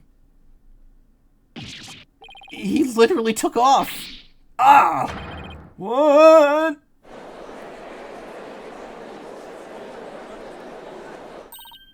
Look, Nick, he's coming back down.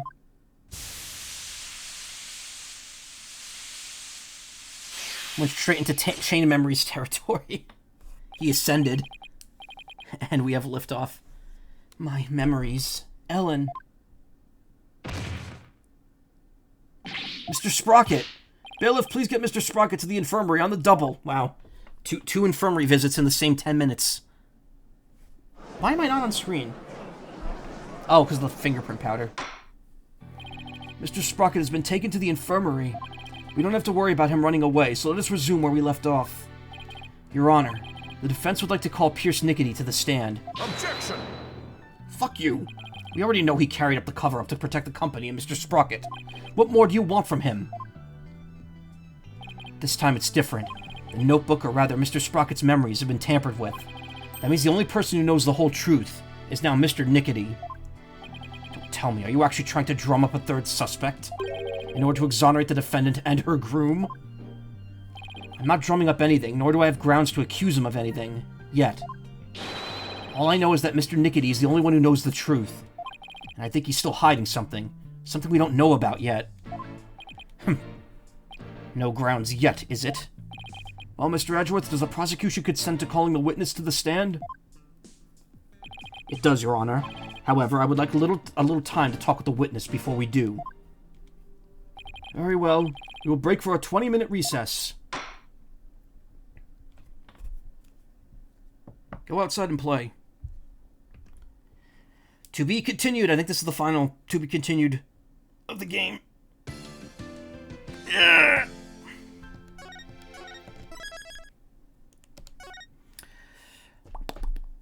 I don't need to use the bathroom or anything. So I'm just going to check my messages real quick. Okay. Spam bots. Good to know.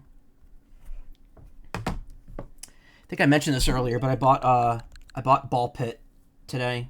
So I'm gonna play that at some point. I've also been playing Peglin, and this game is really fun. I might do like a one-off of that game. Agua. I have a drink right here, don't worry.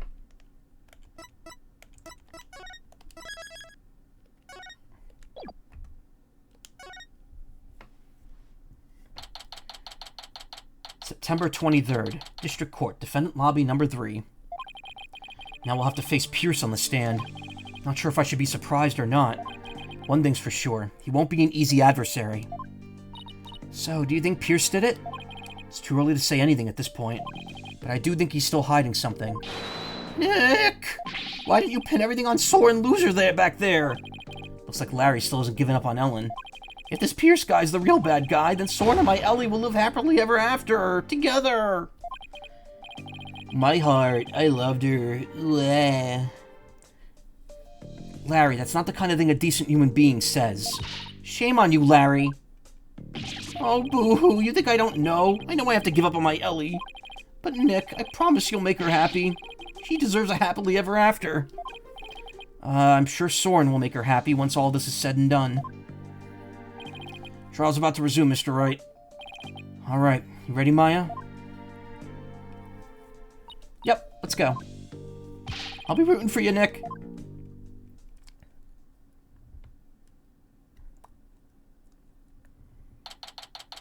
September 23rd, no time given. District Court, courtroom number 6.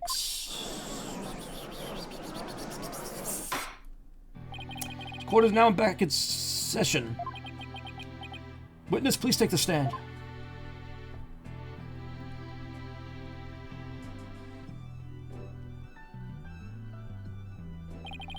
Please state your name and occupation. My name is Pierce Nickety. I'm the Sprocket family butler. Let's get straight to the point, Mr. Nickety. Someone tore out a page from Mr. Sprocket's notebook to manipulate his memories. And that person was you, wasn't it? That is correct. What about it? Well, that was easy. So why did you do it? Why did you tamper with Mr. Sprocket's notebook? Please allow me to explain. It pains me to do this, but I will tell you the truth. Pains you? That is correct. For my testimony will go against Master Soren's wishes. Soren's wishes? What is he talking about?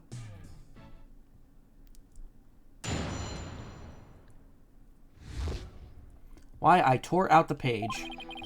I rushed to the Vista deck, but the crime had already been committed. I saw Miss Ellen in Gloomsbury collapsed, and Master Soren writing in his notebook. Master Soren said to me, I'll take the blame for the murder, so please take care of Ellen. But I went against his order. I tore the page out of his notebook and hid the body.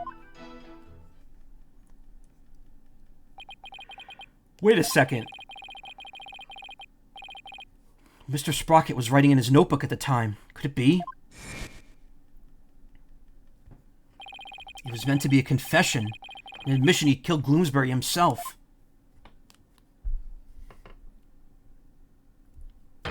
He wrote that message to take the blame for Miss Wyatt? That is correct. Master Soren did hit Gloomsbury with the timekeeper to save Miss Ellen. And Mr. Sprocket was the culprit after all. However, that blow did not kill Gloomsbury. That makes sense. Mr. Sprocket's injuries wouldn't allow him to put that much force into it. Enraged, Gloomsbury tried to attack Master Soren, who was already seriously wounded. But just in the nick of time, Miss Ellen hit Gloomsbury from behind, and finished him off, it would seem. So the one who inflicted the fatal blow was the defendant. That was the wrong voice. Yes, that is correct. But Master Soren tried to take all the blame onto himself. No way. This is pretty bad, Nick. No kidding. Pretty bad is an understatement. Well, well, Mr. Wright, it seems your decision to call for Mr. Nickety has backfired. For the true culprit behind this case remains the defendant, Ellen Wyatt. Ah, could this get any worse? But Pierce was involved in the cover-up plot, and I bet he still has something to hide.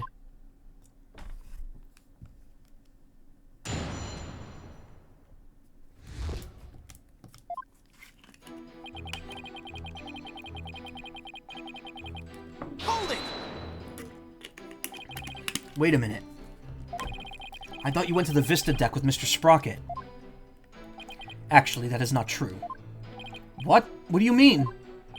I found this out afterward, but Master Soren went to the Vista deck alone. He went out the escape hatch in the reception hall and went along the outside wall. What? You can't be serious! You mean Mr. Wright's addle-padded guess was actually correct? What's with the addle-padded? I suppose the truth really is stranger than fiction. So, Mr. Nickety, when you got to the scene, you saw Mr. Gloomsbury, Miss Wyatt, and Mr. Sprocket. Is that right? That is exactly right. Hold it! So when you and your group arrived at the Vista deck, the murder had already been committed? That is correct. Bloomsbury had already been struck. Miss Ellen had lost consciousness, probably from the shock of the incident. And how did Mr. Sprocket appear? He was bleeding from the stab wound he'd received from Bloomsbury. Barely conscious, he was writing something in his notebook. So the mysterious third person Ellen saw was Soren, then? Really was Soren, then? Was Soren Texas? We're going to Texas? Hold it! So Mr. Sprocket wrote a note of confession in order to take the blame for Miss Wyatt? Yes. That notebook is the only form of memory Master Soren has. So you understand what his action meant, I trust. What did it mean, Nick? To Soren, everything in that notebook is true. So Soren tried to take the blame, by altering his own memory to make himself think he did it. No. Master Soren truly loves Miss Ellen. It must have been love that made him do that. Hold it! Mr. Nickety, could you please tell this court about that in more detail? Woof. That, you say? Which part do you mean, Mr. Wright? Could you be more specific? Oh, alright. What part do I want to know more about? Hiding the body or tearing out the page? Tear out the page first. Why did you go against Mr. Sprocket's order and tear out the page? That is a silly question. As I told you before, disposing of anything that may harm the Sprocket's family's reputation is simply a part of my job. Oh, right, you did say that before, didn't you? I tore out the page from the notebook in order to protect Master Soren. Mr. Wright, would you like that statement added to the witness's testimony? No. No, I guess not, Your Honor. Better be a bit more cautious here. No. Alright, very well then. It's testimony of Pierce's. Wonder how much of it we can actually believe. Yeah, who knows what parts are true and what parts are more spun tales. Exactly. We can't just stand around mulling it all over. We have to try and draw information out of him and see if there are any contradictions.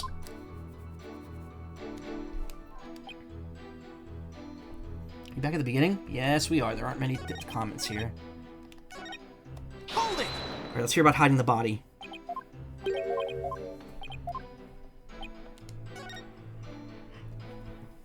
Please tell me more about the hiding of the body. Very well.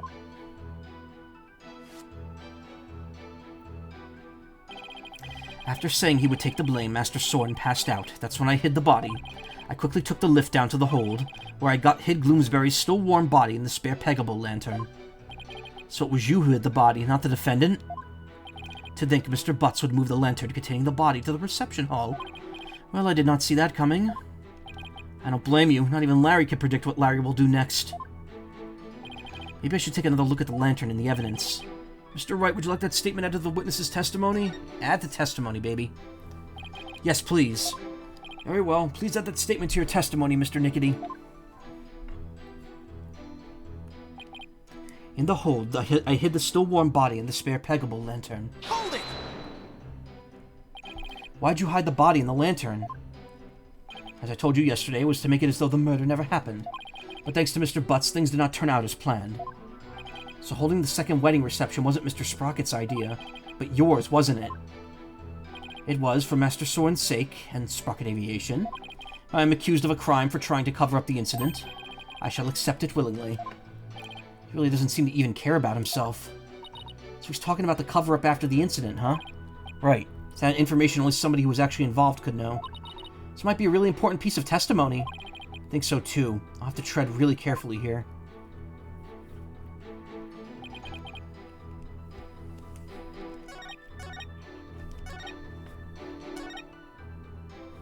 Hid the still warm body in the spare peggable lantern.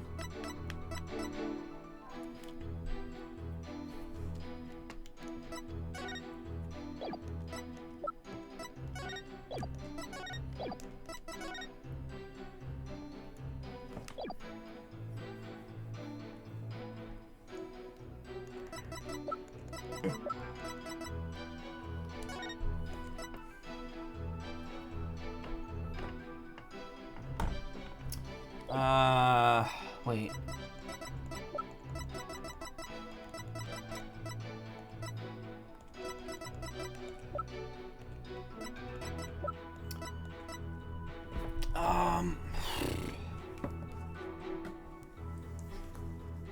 Actually kind of drawing a blank here. I thought maybe it has to do with the gender of the Pegabole, but I'm not sure.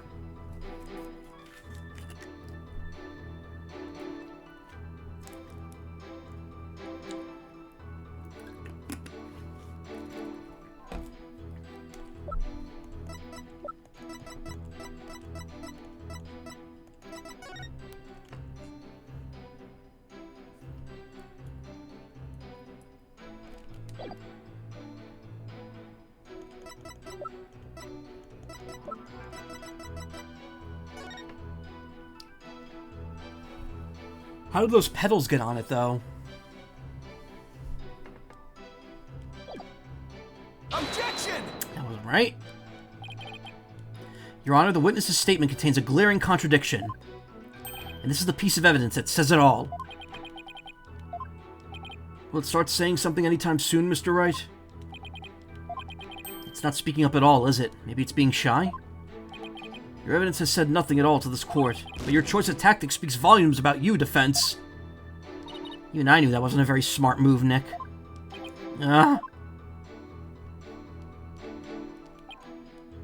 In the hold, I hid the still warm body in the spare Pegabole lantern.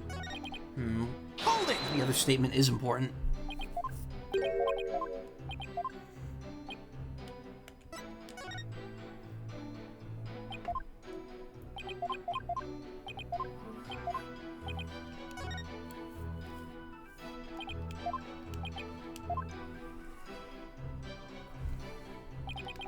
Tore the page out of the notebook in order to protect Master Soren. Hold it!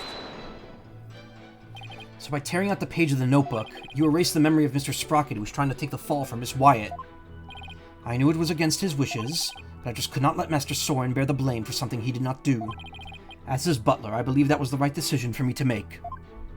It's all for Soren's benefit, huh? Bet Pierce would do just about anything in the name of keeping Soren's image safe.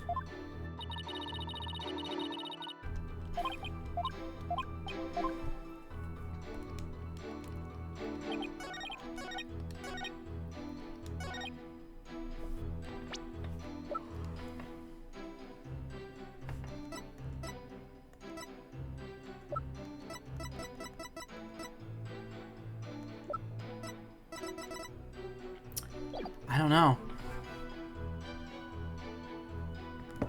Kind of drawing a blank here. I need a fan. 1 second.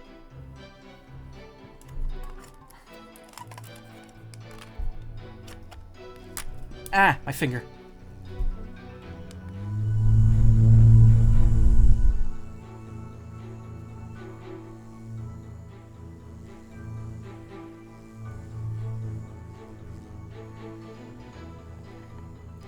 I charged this thing once since I got it, and I have not had to recharge it yet. Excellent battery life on this thing.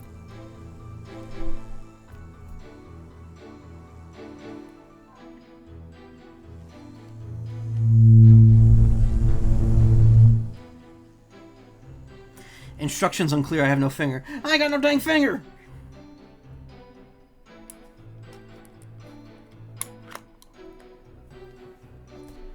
I replaced my watch battery, ate a Cinnabon, and bought a P-trap. I can't kill any more time, let's go!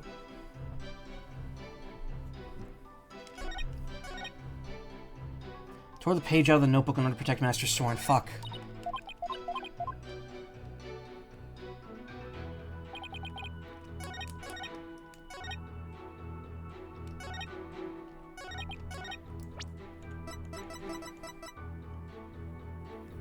The page in the notebook in order to protect Master Soren. Okay,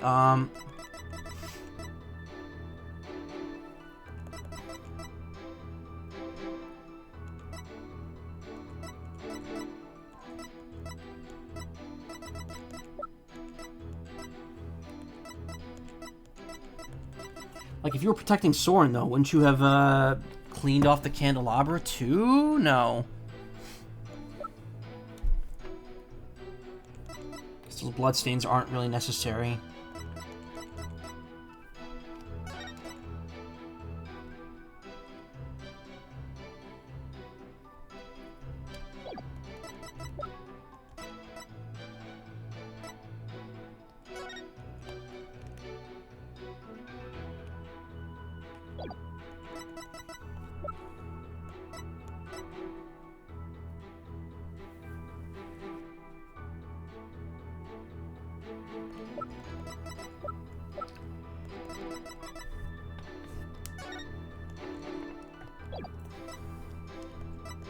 I don't know. Hold it! I'm just gonna take a wild guess here.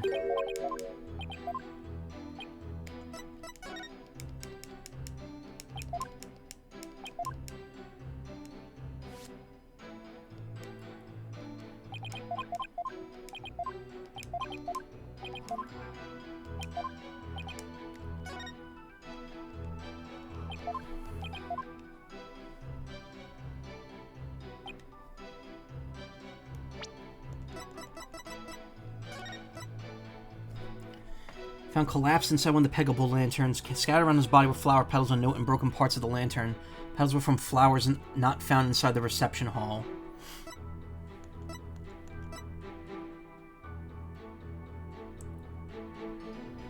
How did the petals get on him, though? Objection! Well, that's not the right answer, so I don't know.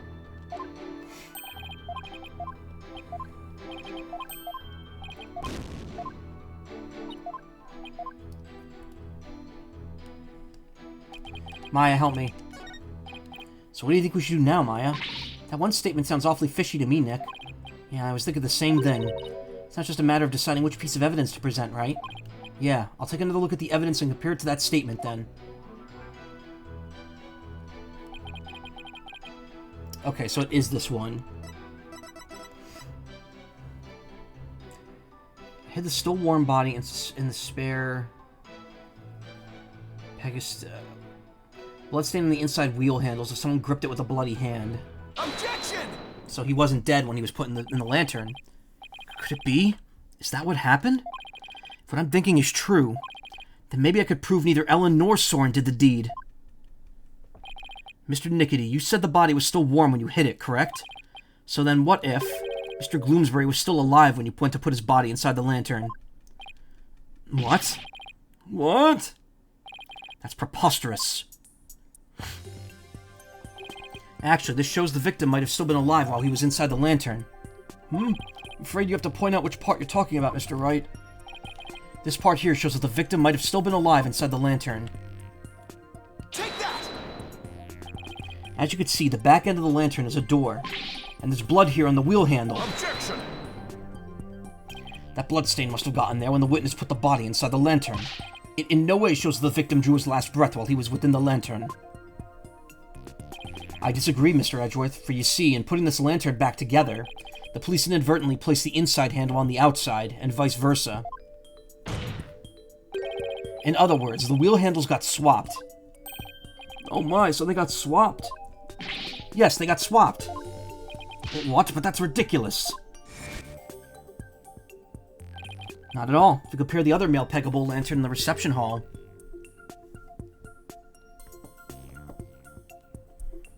It's quite obvious the wheel handles are attached backwards. They're atched backwards, like ass backwards. But the detective in charge of the restoration will see my office later. Sorry, Emma. Good luck. In that case, what does the bloodstain on the wheel handle mean? Bloodstain didn't get there by chance. When the victim was put inside the lantern, he was only unconscious, not dead. They're bass-backwards, yeah. Hey, Izzy.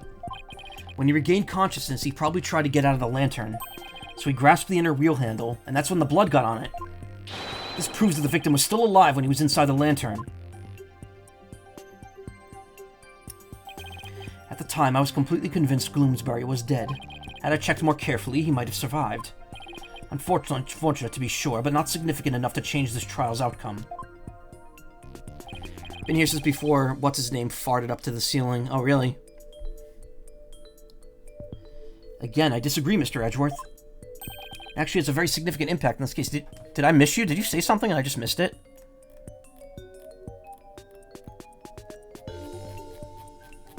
No, I don't think so. No, you hadn't said anything. Okay. The victim was struck by the defendant, then died from his injuries sometime later. Too busy lurking and playing Red Alert 3? Nice. There's nothing more to it. Objection! That's where you're wrong. Let's take another look at Mr. Gloomsbury's autopsy report, shall we? Time of death, September 20th, 10 p.m. to 1 a.m. Cause of death, cerebral hemorrhage from a strong blow to the head. Please focus on the description of his injuries. It says one contusion was found in the back of his head and one on the side. Yes, the one Mr. Sprocket gave him and the one Miss Wyatt delivered to finish him off. No, the defense would like to submit a different interpretation. A different interpretation, as if we don't know where you're going with this. The victim was knocked unconscious by the first blow and then put in the lantern. And then what about the lethal blow by the defendant that the witness talked about? Yes, well, that didn't happen. After some time, when the victim regained consciousness and tried to get out of the lantern,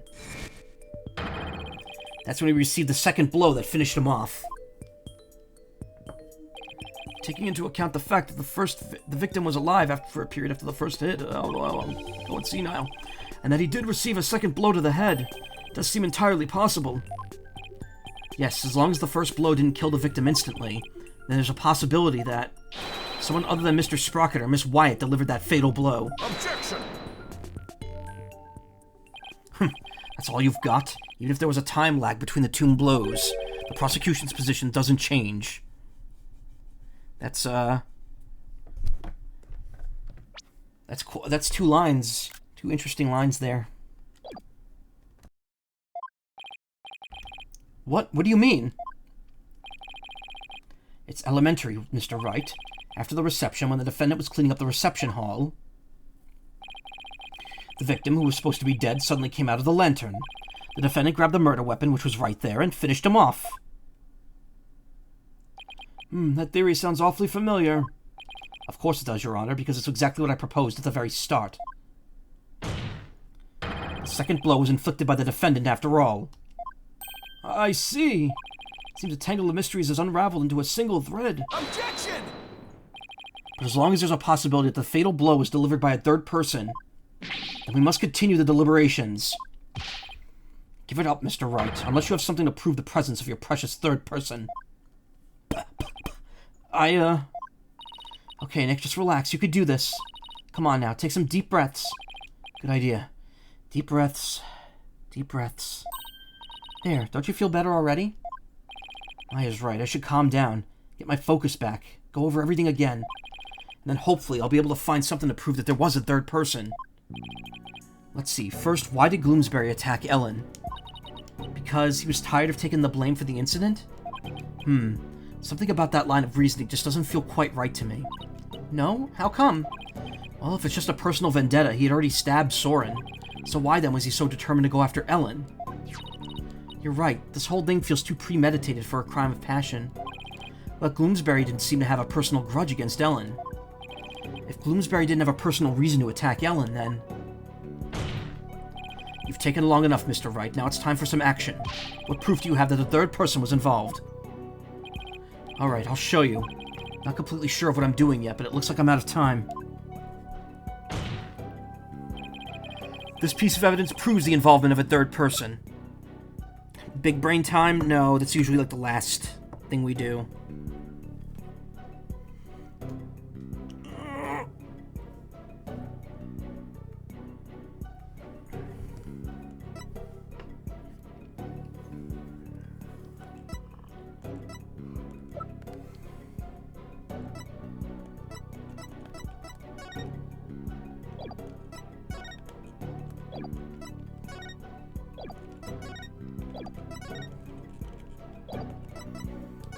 I have no idea, actually.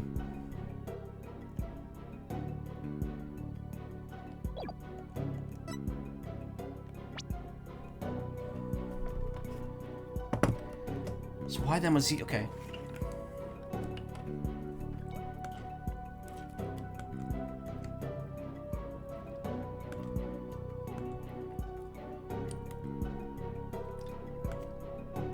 Oh, it's the note. I'm an idiot.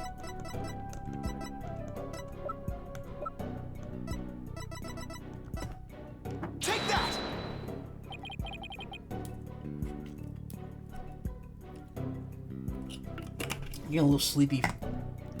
I get it now. Now I see why this note bothered me so much when I first saw it.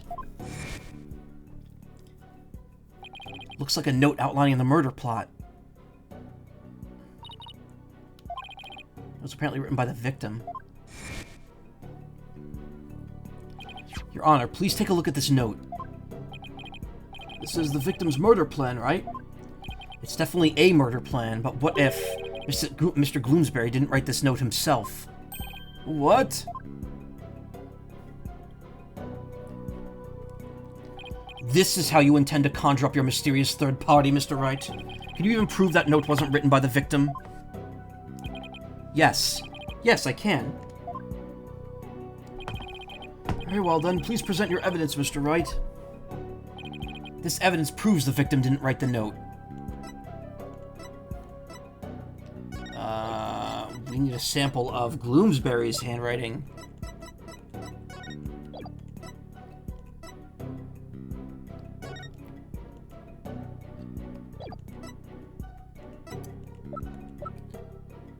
Gloomsbury's dominant left hand. There you go.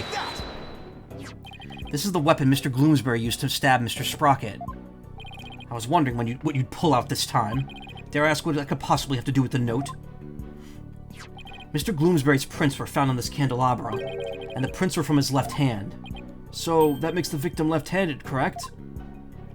Exactly, Your Honor. The police looked into it, too, and confirmed as much. Now take a look at the smudged writing in this note. Notice how the smudging only starts from the middle of each preceding line. If this had been written by a lefty, the writing would have been smudged from the far left end. That means whoever wrote this note was definitely right-handed. In other words, somebody other than the victim wrote this note. What? But if someone other than Mr. Gloomsbury wrote it, then what does that note mean? Mr. Gloomsbury followed this note to the letter when he attacked Miss Wyatt. So clearly this note isn't a murder plan written by Mr. Gloomsbury, but rather, these are instructions to kill Miss Wyatt, issued by someone else. If it wasn't the victim who wrote these so-called instructions, then who wrote it? Most of the people involved are right-handed, you know.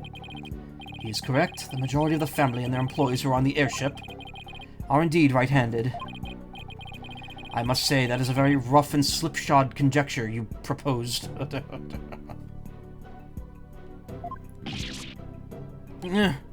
admit I haven't figured out who wrote it just yet. Leave it to Mr. Edgeworth to go straight for the jugular. This culprit who ordered Gloomsbury to attack Ellen. What could their motive have been? Doesn't seem very likely that Ellen did anything to incur anybody's wrath, right? Right. Not too likely, anyway. In that case, it has to be about Soren. If someone were to hold a grudge against Soren, what would it be about? That accident, I guess. I can understand if Gloomsbury felt resentful about having to take the blame. But the one who lost the most to that accident was Soren's sister. She lost her life, after all. Soren suffered too, of course. He was crushed by losing somebody so precious to him. Somebody precious, huh? Soren's sister. Wait, there is one more person! There's someone else who must hold a grudge against Soren. Did you figure something out? I think so.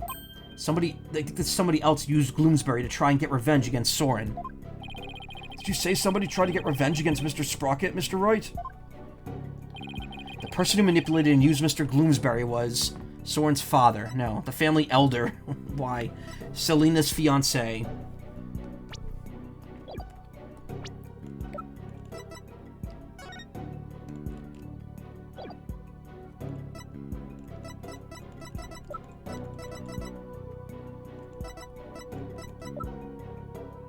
Seems she had a fiancé at the time, yep.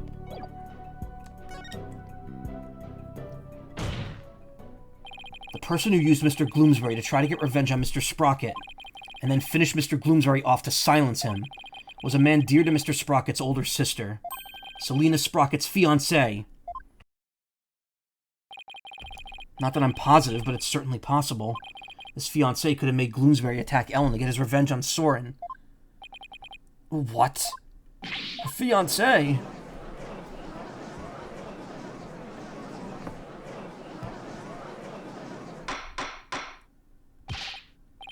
Order! Order in the court, I say! Yes, it does seem quite believable that Miss Selena Sprocket's fiancé would bear a grudge against Mr. Sprocket for his role in the accident. Exactly, Your Honor. Maybe her fiancé was trying to murder Miss Wyatt in order to make Mr. Sprocket experience the same pain he'd felt. Objection! Miss Sprocket's fiancé was a surgeon, if memory... My mouth doesn't work.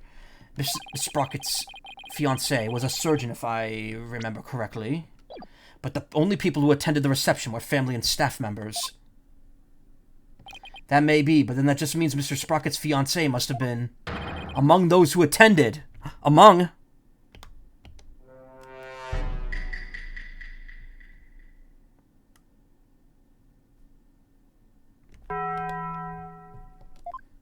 What? Really? Of course, otherwise how could he have killed Mr. Gloomsbury? Oh, I see what you're doing. This is just another giant bluff, is it? Alright, I'll bite. Who exactly do you claim this fiancé to be? Yes, I would like to know as well. Are you sure you're gonna be okay, Nick? Maybe? When it comes to the suspicious people, there's only one person on my list. I need to find something that connects him to Selina. This will help us identify Miss Sprocket's fiancé. That pocket watch certainly looks familiar. Take that! Please take a look at this photo, Your Honor. That photo? Notice Miss Sprocket's pocket watch. Haven't we seen it somewhere before? Yes, now that you mention it, I do feel as if I've seen it somewhere before. I believe we've all seen it, right here in this very courtroom. Ah, impossible! That's right, the pocket watch in this photo.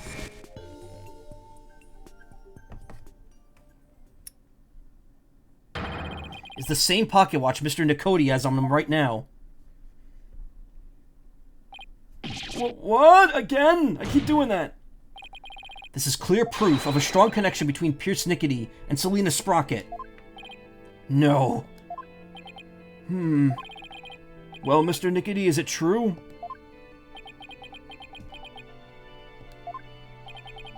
Mr. Nicody, you were once engaged to Selina Sprocket. That pocket watch, you keep it as a memento of her, don't you?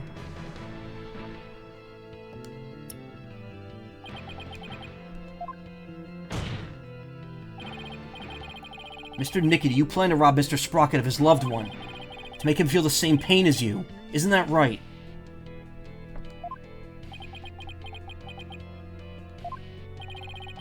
Mr. Sprocket managed to fight back and knock Mr. Gloomsbury unconscious. You thought Mr. Gloomsbury was dead and hid his body in the lantern. But then you noticed Mr. Gloomsbury regain consciousness. And so you finished him off to prevent your plan from being exposed. This is the defense's take on what really happened in this murder case. Mr. Wright, does this mean you wish to officially accuse the witness of the murder of Dumas Gloomsbury? Does the defense accuse Mr. Nicody of the murder? Don't. If I pick don't. Wait, if I back down now, it's all over. I have to take the plunge and chase this down to the very end. The defense indicts Pierce Nicody on the charge of murdering Dumas Gloomsbury. Oh my! Mr. Nicody, would you care to respond?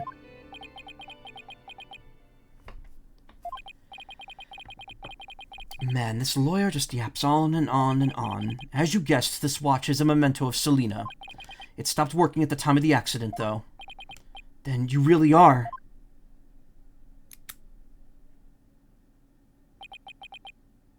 Yes, I was Selina's fiancé. And not just her fiancé, but the surgeon beside her deathbed. Objection! You're not supposed to do that. You're not supposed to operate on family... Well, I guess she wasn't technically family if she was only a fiancé. Mr. Nicody, why didn't you tell me any of this before? Shut it, you useless prosecutor. I thought you could be of use, but apparently this case was too much for you. What did you just say? If your office hadn't stuck its nose up in this, I could have swept it all under the rug. Not only did you interfere with the case, but you even let me fall under suspicion. That's because you kept trying to cover things up on the sly. Ugh. But covering things up wasn't your only involvement. The only person who had a motive to use that victim and try to kill Miss Wyatt was you.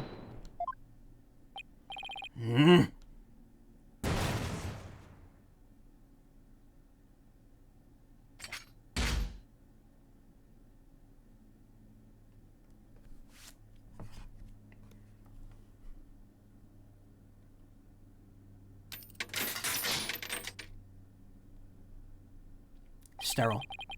Malignant tumors. They are malignant tumors in this courtroom. Lesions oozing with false charges. The tumors are one idiotic lawyer and one useless prosecutor. After the truth is revealed, I'll have the both of you incised from the legal world.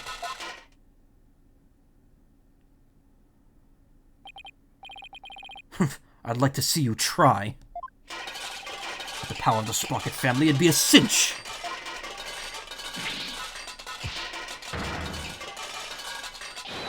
I will now begin the operation. What in the world happened to Mr. Nickety? Looks like he's finally showing his true colors. Nick, look what he did to that shoulder mech. Quit your yapping before I suture your chatty lips shut. It's like he's a completely different person. Sure looks like it, huh? Can't let our guards down now. Mr. Nickety, it's finally time for you to testify to the truth. Seems we're entering the final act at last. Witness your testimony, please. That's a law. Surgeon can't operate on a family member. I was told that... I don't know if that's a law, but, like... I think it's kind of considered, like, medical faux pas. I'm not really sure. I don't know if there's any legal basis on it. Right to remain silent.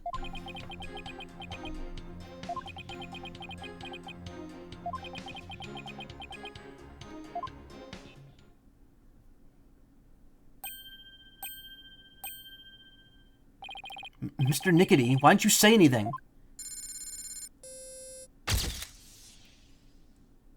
Ah! You just took a picture of me, or something.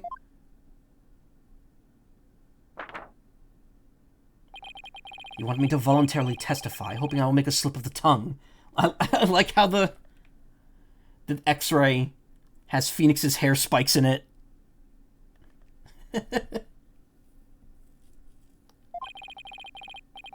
Not a very impressive plan. Or brain, I might add. Ow. That was uncalled for. Some hospitals may ban the practice. If you want to know something, you ask the question. It's not outright illegal. Yeah. I will answer, but I have no intention of making any voluntary statements of my own. What's he trying to do, Nick? He's using the silent treatment as a strategy to avoid getting tripped up. Clever guy. No more lies, Mr. Nickety. You will tell us nothing but the truth from now on.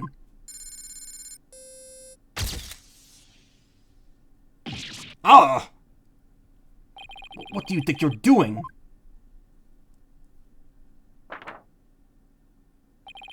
No one asked you to speak. Just keep quiet over there and play with your frills. And the frills are part of the fucking X-ray. Shouldn't be zapping people with X-rays in public court, yeah. How dare you! Well, this is a rather unconventional situation, but please proceed, Mr. Wright. Yes, Your Honor. Phoenix is like, man, I've had enough of this shit.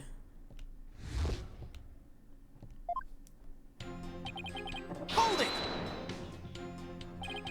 If he won't speak voluntarily, then I guess I'll have to ask him something. What question should I ask? Grudge against Soren. You've been nursing a grudge against Mr. Sprocket over the loss of your fiancée. Isn't that right? I'd be lying if I said I felt no resentment whatsoever. But Master Soren didn't cause that accident on purpose. Master Soren himself has suffered greatly. But you quit being a surgeon and found a way to get even closer to Mr. Sprocket. Wasn't that so you could carry out your revenge on him? Don't insult me. Supporting Master Soren and Sprocket Aviation with my life's work is my penance for not being able to save Selena. That is how I honor her. Just dousing the judge and the benches with deadly amounts of X-ray exposure, yeah. I feel your devotion as both a fiancé and a surgeon. Your statement breaks my heart. Never thought of exacting my revenge on Master Soren. Never thought of it, huh? Guess I should probably take that with a pound of salt. Mr. Wright, would you like that statement added to the witness's testimony? Yes, please, Your Honor. I have to find an opening somehow.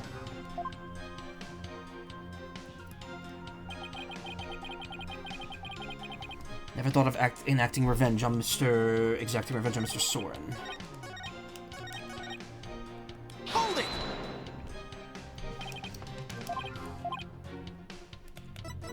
Actions on the day of the crime. On the day of the incident, you were constantly surrounded by your subordinates. Is that right? Absolutely. If I was in someone's line of sight at all times. After all, I was busy taking care of every detail of the event. Mr. Edgeworth, I believe your investigation backs up my claim. I got statements that said groups of his subordinates worked with him in rotation, so he was always with someone. As the prosecutor just said, I couldn't even get close to the lantern containing Gloomsbury by myself. Let alone kill him. Pierce didn't have a chance to get close to the victim alone, huh? Mr. Wright, would you like that statement added to the witness's testimony? Yes, Your Honor. I'd like to have that statement added to his testimony. Very well. I was always in the company of others. I didn't have an opportunity to murder Gloomsbury. Oh, okay. Each one of these gets rewritten with a new statement. Reason for killing Gloomsbury. Isn't it true that when Mr. Gloomsbury regained consciousness inside the lantern, you murdered him in order to silence him? He was an excellent employee and very loyal to me. Gloomsbury was my right-hand man. I'd suffer the most from losing him. Really think I'd kill a guy like that? That would make sense only if you were innocent. And since your goal was revenge, you don't really have to care about something like that. But I am innocent, I tell you. Don't try to force your conjectures onto me. It's not decisive evidence. I can't pursue this line of questioning any further.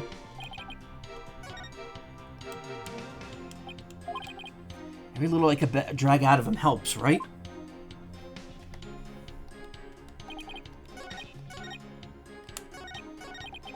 Hold it! What did Mr. Gloomsbury think of Mr. Sprocket? After all, he was forced to take the blame for the accident. He must have been resentful. He got his position as the lead servant in exchange for taking the blame. It wasn't exactly a bad deal for him. But he must have felt some sort of indignation. Who knows? Now that he's dead, we'll never know for sure. Maya, get on that shit. It's pointless to talk about it any further. Alright, dead men tell no tales after all. Phoenix, are you an idiot? Like, I get that we don't want to do that here, but like, how could he say that? How could he think that? Completely justifiably when he's seen Maya channel people countless times by this point.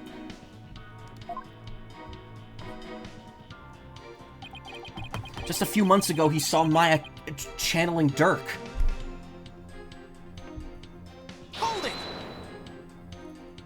So you had no thoughts of vengeance towards Mr. Sprocket whatsoever? Of course not. Selena wouldn't have wanted that. I've thrown my own life away and lived solely for the sake of the Sprocket family. That is how I show my love for her. Alrighty then. Well, one thing's for sure. Pierce gets really emotional when it comes to Selena. Was this episode originally a DLC or something? Yeah. But canonically, it takes place at the end. It takes place September of 2028. Not sure how he feels about Soren, but his love for Selena is pretty obvious.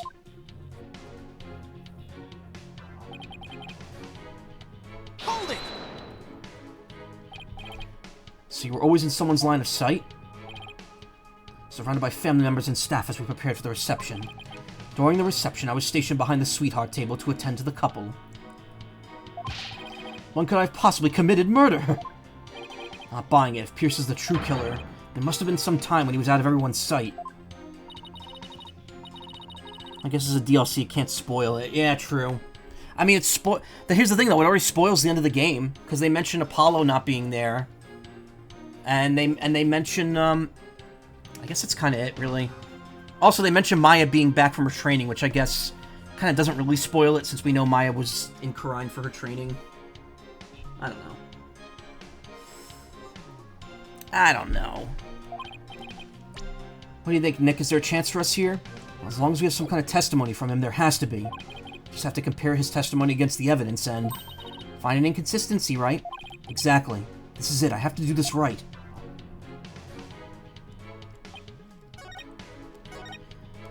Didn't have an opportunity to murder Gloomsbury. Photo of the reception taken by relative. Much of the reception hall is obscured by thick fog.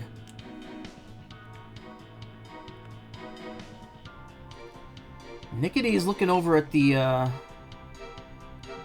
Pegable there.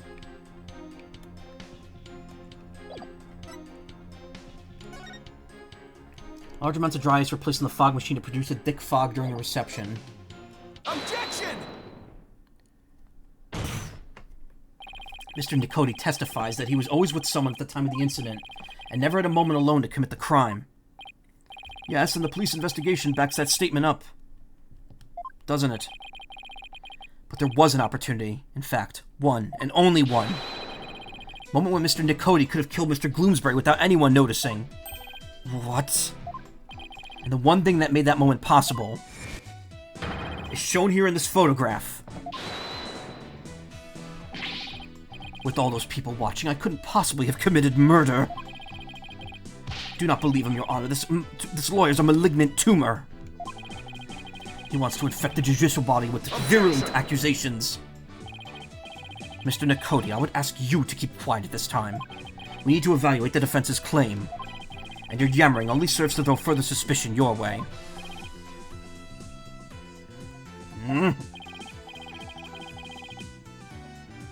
Mr. Wright, let's see this one thing you mentioned. But be warned. This better not be one of your offhanded claims.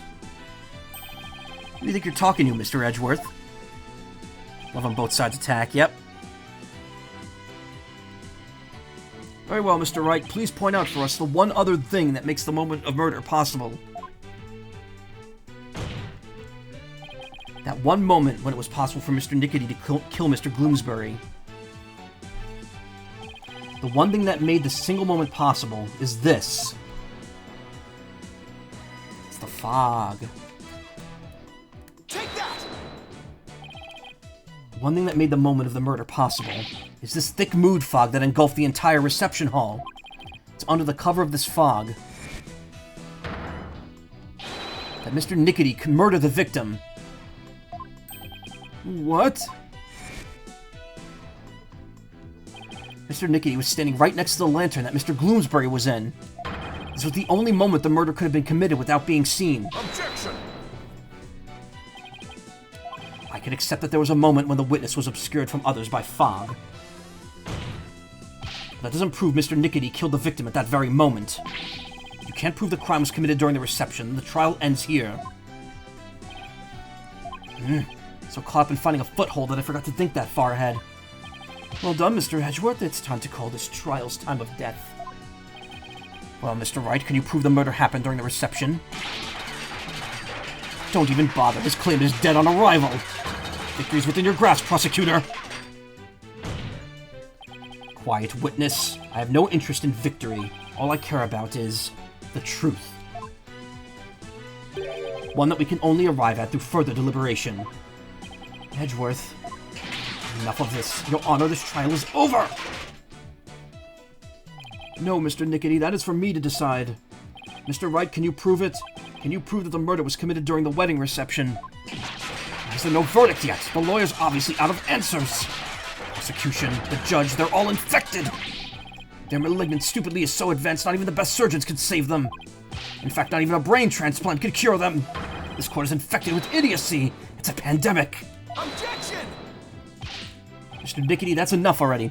This better not be one of your offhanded claims. Edgeworth, you've known this man uncover and dismantle whole conspiracies to his entire career with the most absurd statements. Yeah, exactly. Finally ready to give up, are you? No, just the opposite, actually. I'll prove the murder was committed during the reception. By you. Ugh! You'll prove it. Can you really, Mr. Wright? Yes, I can, Your Honor. Objection, the defense degree calls for a surgery. Hey, Karma. Meowdy. Surgery's over, hard to sleep. How are you feeling?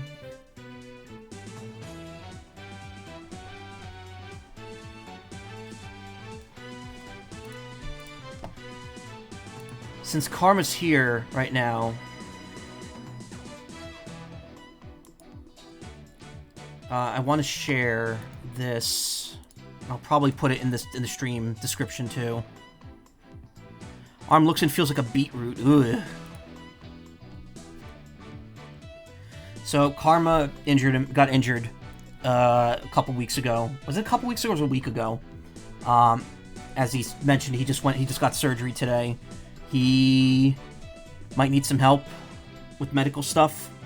You know, like everyone in America does, unfortunately. So we have started a GoFundMe for him. Yeah, day before your birthday, in fact. If you want, spread it. Donate if you can. We've raised about 500. We're definitely not going to raise the full amount, but even a couple thousand would help out here. So, if you want to help, just, you know, spread the link around.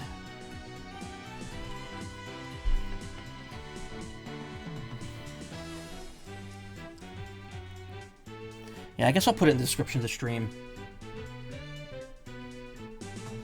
What was the surgery for? Like, Oh, thank you. Yeah, I should have pinned that.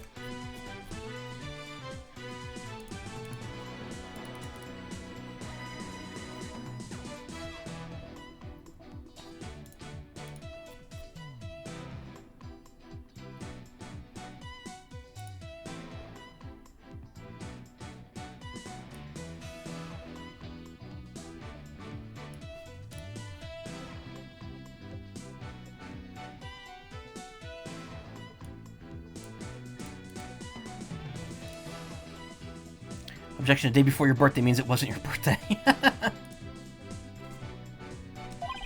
To be honest, I don't know exactly how I'll do it just yet. If I want to get to the truth Edgeworth was talking about, I just have to find that way. Very well, Mr. Wright, let's have your proof. Enough of this foolishness, he's just bluffing! Stop him from speaking, Your Honor!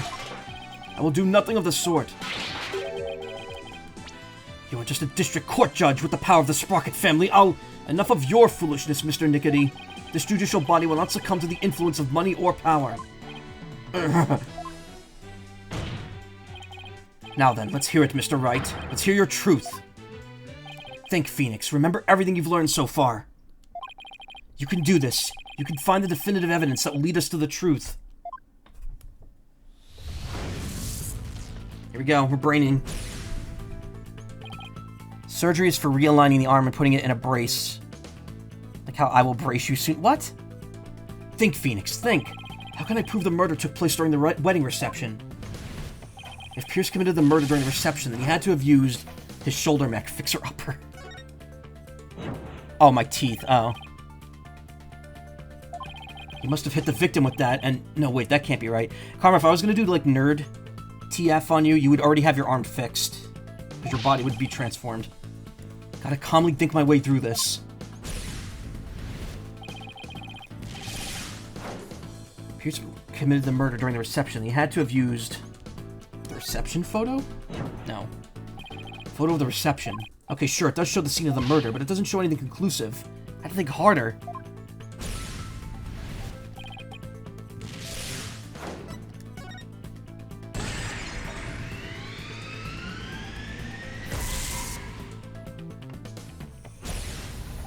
Yes, the weapon that was used to strike the victim twice.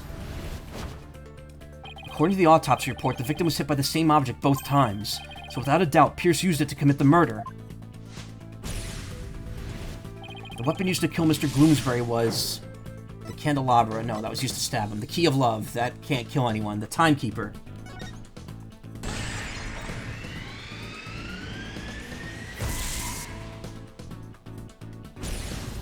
If Pierce struck the victim during that one single moment, then he must have used the timekeeper.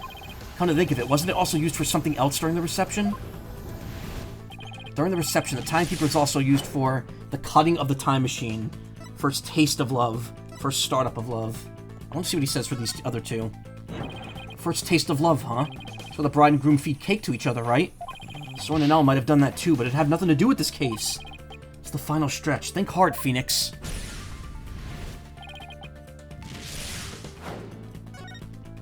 The cutting of the time machine? What does that even mean? I can never get a knife into that thing. It's not a cake after all. Where's my head at? Better focus.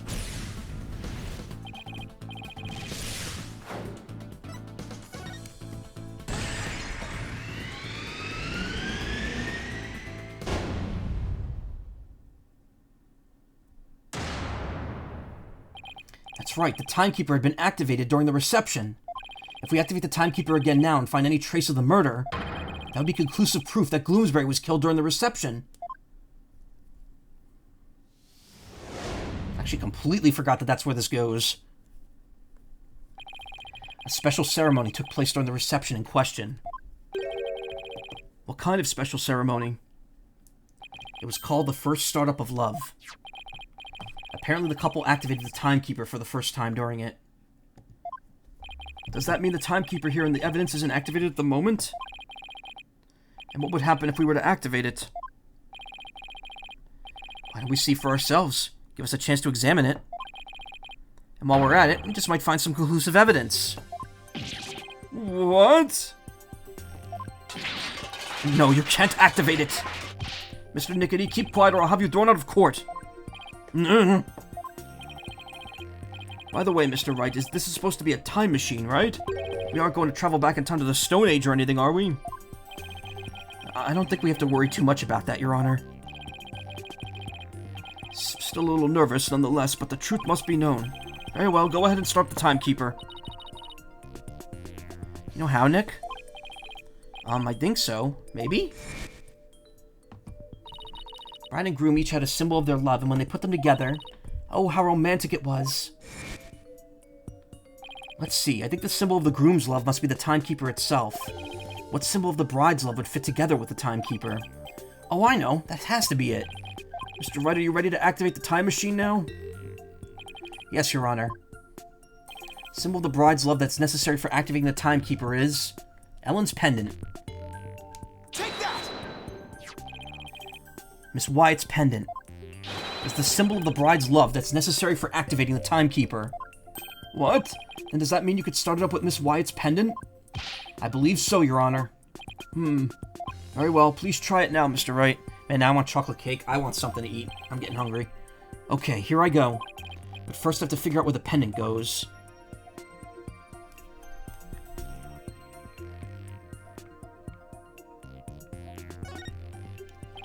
The outer casing is made of metal. Sure wouldn't want to get hit with something like this. This hole looks like a good spot. I'll try setting the pendant in there. It fits! Must be the right spot. I have to find a place to insert the key.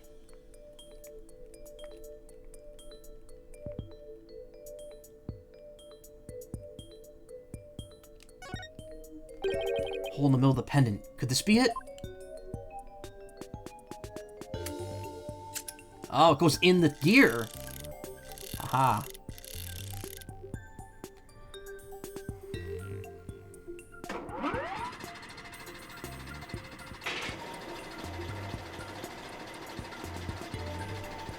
And there it is. It worked! The timekeeper's been activated! Ube cheesecake. Cheesecake sounds too nice too, but to be honest, I'm way too far for some right now. Jesus, yeah.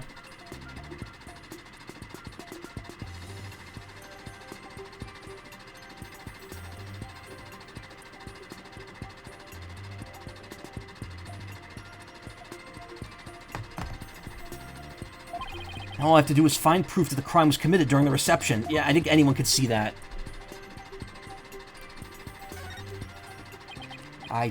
I think I found it. Conclusive evidence that the murder was committed during the wedding reception. I don't see any proof. Game over.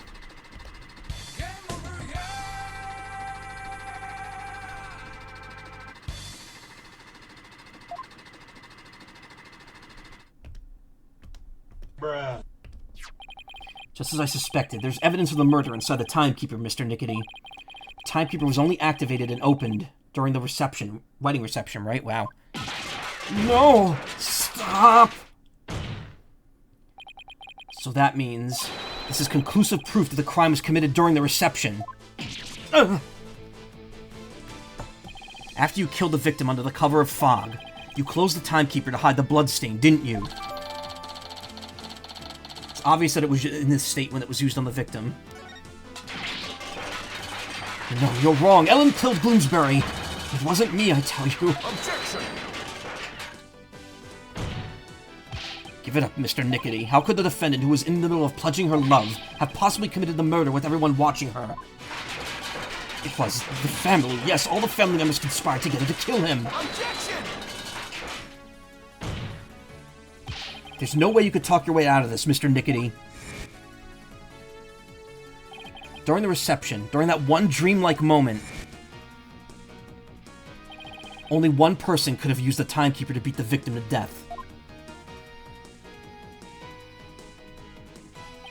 And that one person was you, Pierce Nickety.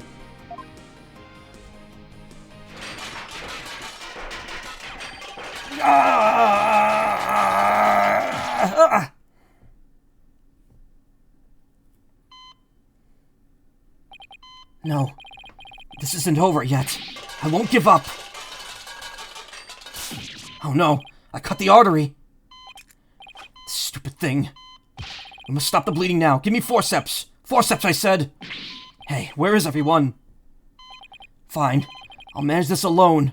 I'll do it all by myself. I can fix anything, repair anything. So you have to get better. You have to live. You must. I would have been able to save her. If only I hadn't listened to her. If only I treated her first.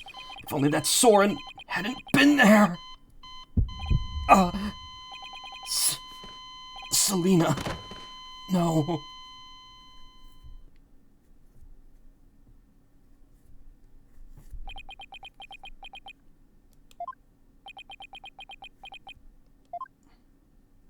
Witness, are you finally ready to tell us the truth? It's just as the lawyer deduced. So it was all revenge scheme against Soren Sprocket? Do you have any idea how hard it is to lose someone you love right in front of your...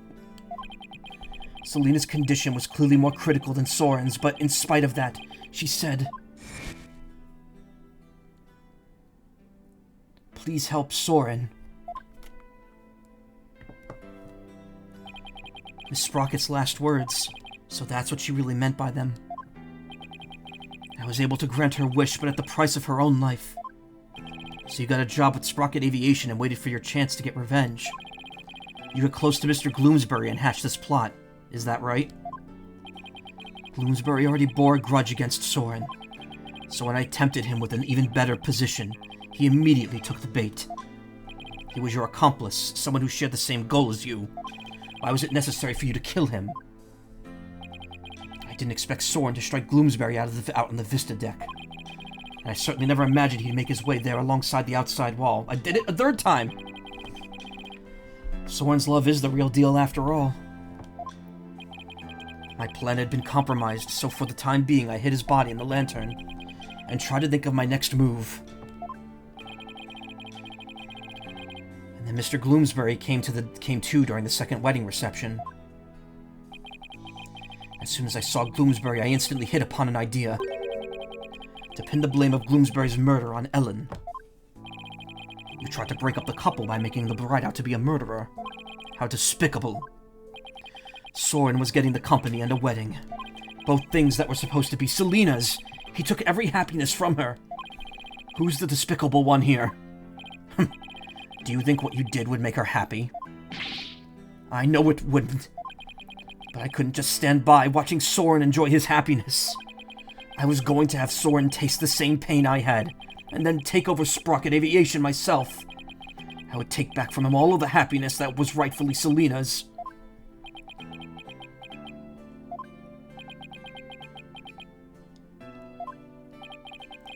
Time stopped for me the day I lost her.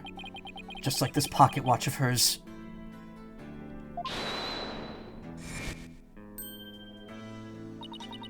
Pierce... Miss Wyatt? I believe Selena would have said, "Leave this ill will behind. Your time is yours to live." It's too late for me now. Time will never advance for me ever again. What? It can't be.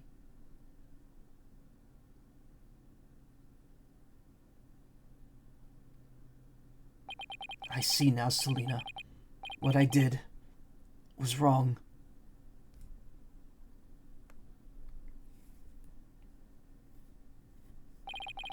I see no further need to continue this trial.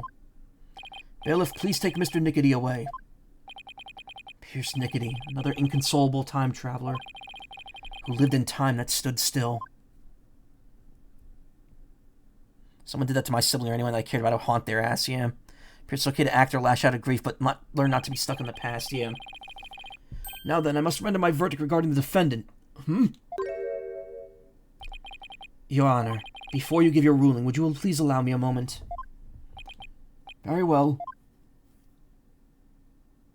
Ellen, there's something I need to say to you. Yes, Soren? I've put you through something truly horrible. This whole thing happened all because of me. I would understand if you wanted to call off our marriage. What?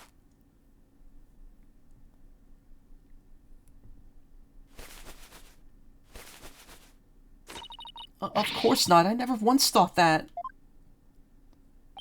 If you stay with me, you'll only face even more trying times in the future. What do you mean? The truth of this incident and the car accident before it. I'm going to tell the public everything.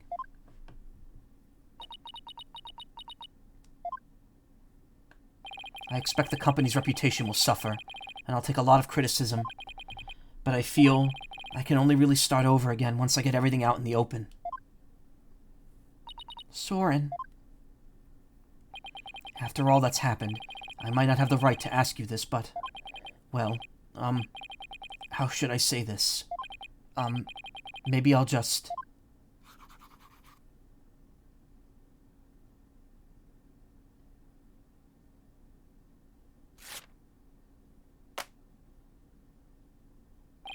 A life with me probably won't be very easy, but...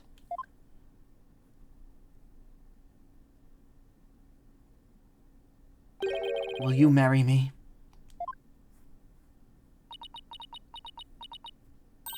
Yes, of course.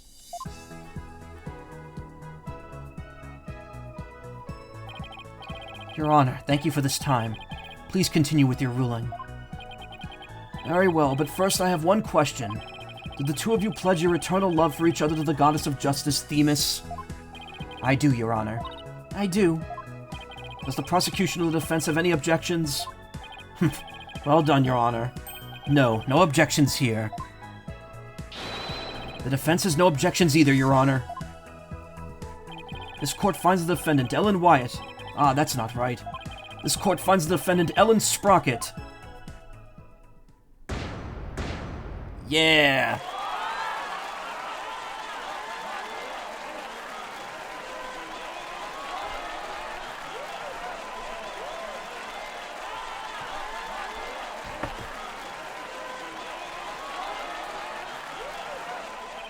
This court is adjourned.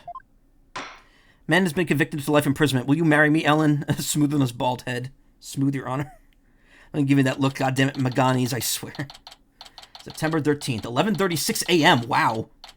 I think I said that for the previous case here. The beginning of Chapter 5, but that's like one of the quickest trials they've ever run. It was less than 3 hours. Everyone go home, it's lunchtime, yeah. District Court, Defendant Lobby number 3. Ellen, Soren, congratulations. Mr. Wright, I can't thank you enough. It'd be funny if her name actually, like, changed. They probably didn't, though, no. If you hadn't exposed the truth, Soren and I wouldn't... We wouldn't... But now you could finally start your new life together, right? Oh, thank you! Mr. Wright, we'll be holding our real wedding ceremony in the near future. Would you do us the honor of coming to it? I want you to witness our fresh start. Of course, I wouldn't miss it for the world. And Ellen, this time it'll finally be happily ever after, right? Oh, yes. Two of you have persevered and overcome this trial together. Now, no matter what obstacles come your way, I'm sure you'll be able to handle them. And there's another thing I'm sure of, too. This person will always be watching over the two of you. Take that! Selena. Yes, I think you're right. And we promise to live to the fullest. For Selena's sake, too. Right, Soren? That's right. Well, we'd better be on our way. Yes, my love. Don't they actually rocket off? Yeah, they do. Wow, the old threshold carry, huh? Way to show off. We'll be seeing you. Goodbye for now. I'll be looking forward to that wedding. Hold on tight, Ellen. You better believe I will. I'm never letting you go.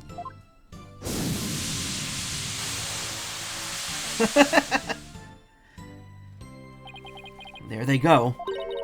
You're not thinking of going to that wedding by yourself, are you, boss? Blasting off again, yeah. You're taking us too, right? Oh boy, I bet there's gonna be all kinds of fancy food there. Athena, when did you get here? Just now. Would have been here to cheer you guys on earlier, but Trucy never gave me a chance to slip away. Going to be in even bigger trouble with her later. Speaking of that wedding, maybe I should ask them to invite Edgeworth. Mr. Edgeworth, really? We thought Ellen was guilty all the way to the end. That may be true, but...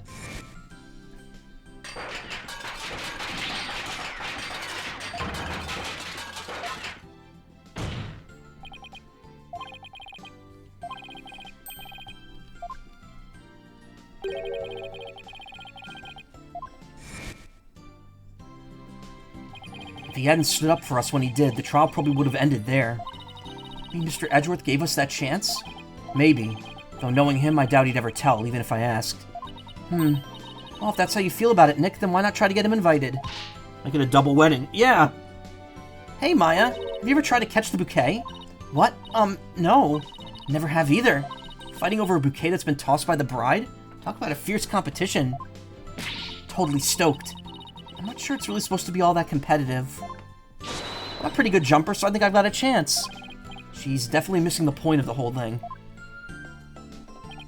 And Larry, how did you manage to stay quiet for so long?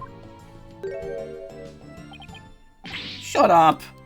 Wishing the lady you fell in love with every happiness is what a real man does. Pretty sure that relationship was over before it even began, Larry. Darn it all, if only I was 10 years younger, things would have gone differently. Hands of time, why won't you turn back for me? I think we get like a cutscene now.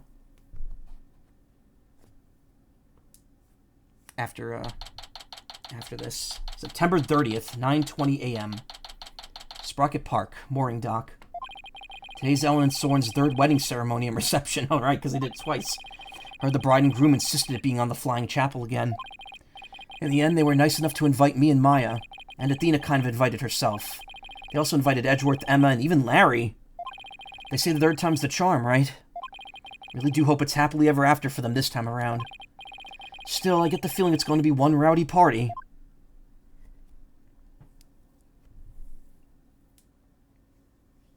Ready when you are. Okay, here we go! Huh? Oh. Like that Maya has a ceremonial robe on. Oh, hey! Look who's next! Huh? I love this. Edgeworth's just like, Larry. Get back! Haven't you ever heard of ladies' priest? I'm truly blessed to have you.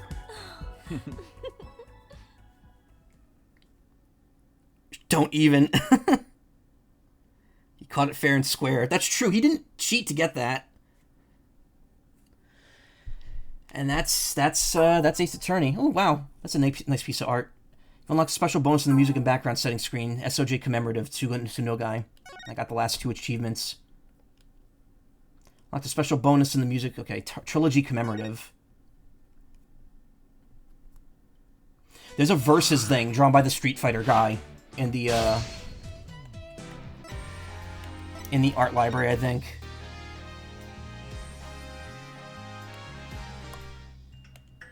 Well, the art was kind of messed up there.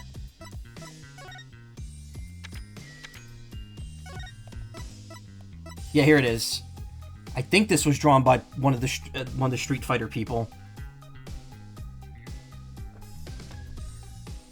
They have all the mainstays there from the newer trilogy, but also. Wait, how do I zoom in? There is an option to do that. Oh, enlarge, yeah. They also have Franziska, Godot, Gasp and Pain for some reason. They have the two mascots from the previous game. The judge and all the other characters. Bobby Fulbright's there. This looks like this was drawn after the fifth game, because it doesn't have any of the sixth game characters. Yeah, the imp, elephant,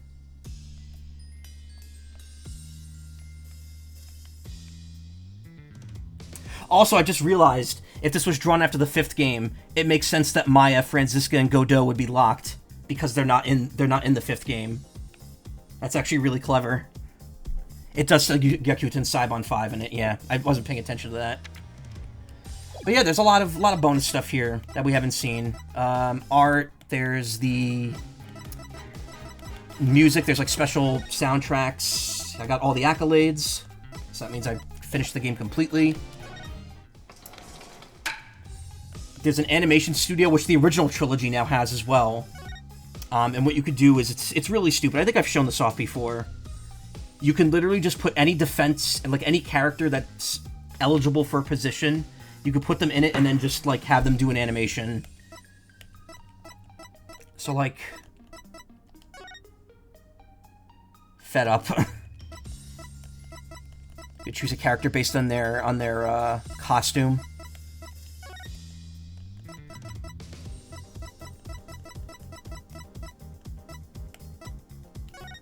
It's actually quite neat, yeah.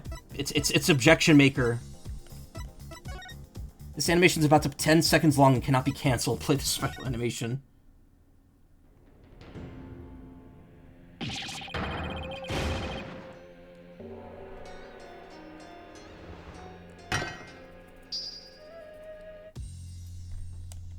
Objection!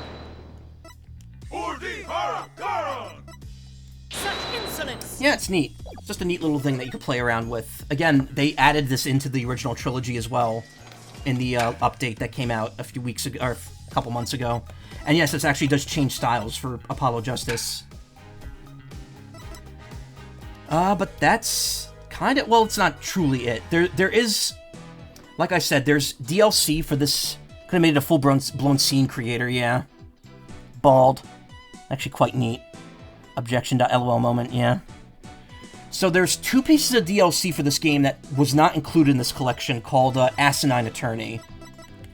And they're both like parodies. One takes place in the American court, one takes place in the Chinese court. And they're both like short, kind of jokey things that have the same ending no matter how they play out.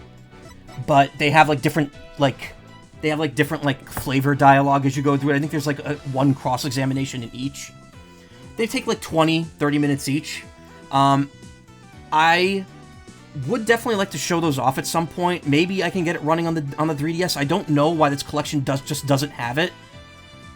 For some reason, I would hope that they add it in at some point, but I don't know.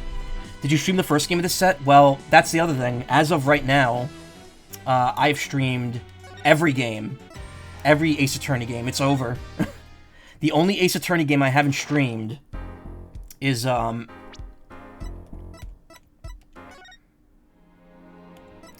only Ace Attorney game I haven't streamed is Layton versus Ace Attorney. Which is, you know, non-canon. That's more a Layton game than an Ace Attorney game. I would like to stream that at some point. I don't think it's ever going to get remade. I think Level 5's kind of going to drag their feet on that. But, yeah. I just really wanted to get the Ace Attorney series done so I could be ready when a 7th game gets announced. Because, again, as we said at the beginning of the stream, it's seeming very likely like that might happen soonish. That is loud. Oh, I'm not here. Where am I? There I am.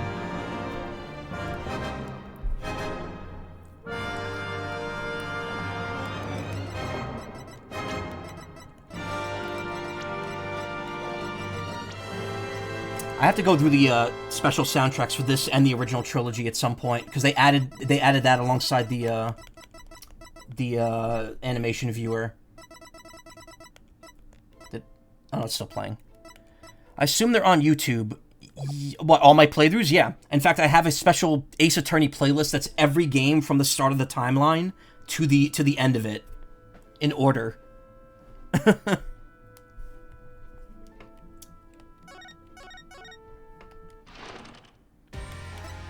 There is one thing, though, because I missed 2 accolades. I missed, Birds on the Brain, and I missed,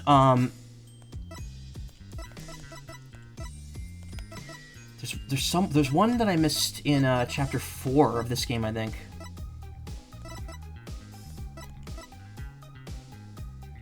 Oh, I remember what it was. the one in chapter 3. Wait, where is it? Oh yeah, this one. Rebellious Recipe. This one and this one. I did not get originally. Phoenix thinks a piano, yeah. I did record the clips of how to get them, though. They just require pressing a certain or pressing or examining a certain statement.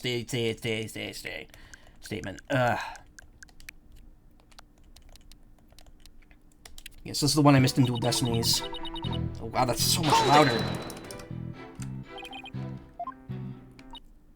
Hold it! Why did you want to see the orca? Well, it is the featured attraction of the aquarium, after all. Why waste energy on such a tripe? There's but one attraction in Shipshape Aquarium that is worth anyone's time. And that is the penguins. Isn't that right, Taka, my friend? Alrighty then. Guess Prosecutor Blackwill's for the birds. Guess I should jot that down. Note to self, Prosecutor Blackwill's on Team Rifle. So you went to see the orca in its tank? And then Chapter 3, when you're examining the hideout, right before the final trial day, you have to examine the note on the wall twice. So, like, it's already got a check mark, but I examined it again. Weapons, and lots of them, too. Oh, wait, no, that's not it. Go up a bit. Is there anything else you would like to read, Barbed Head? Oh, let's see, how about this note? Let me see that. Kunuro, Zabas, Barbar, Yak, and Rue. Wait, this looks familiar. What is it, some kind of Chinese spell? No, it's a recipe for Chinese curry. Guess the rebels enjoy a home-cooked meal every now and then like everyone else. So that was the last bit of flavor text that they wanted you to witness. And yeah, I mean, it's kind of weird to be here now with this done. I had a lot of fun. This series means a lot to me. Just like Battle Network. This was kind of the replacement. Well, no, it wasn't, because I was still streaming Star Force. Actually, when did I stream Star Force? That was up till 2004. So 2002. Okay, so I just finished Battle Network when I started streaming Ace Attorney. But I mean, this series is kind of like as near and dear to me as Battle Network was. I think the next Ace Attorney game is quite different, the same structure. That's a good question. I feel like they're going to use the excuse of it's been over 10 years since the last game to make it like more of the same. They're just going to make it like another Phoenix game. But who knows? We'll have to see. Samai probably does a Frog Sona, and Blackwell probably does an edgy Bird Sona. Yeah, hey, I'm all for Bird Sonas and Frog Sonas. They're both great. But yeah, that's it for Ace Attorney for now. And I'm looking forward to taking a break from visual novels because I have had enough heavy reading on stream. I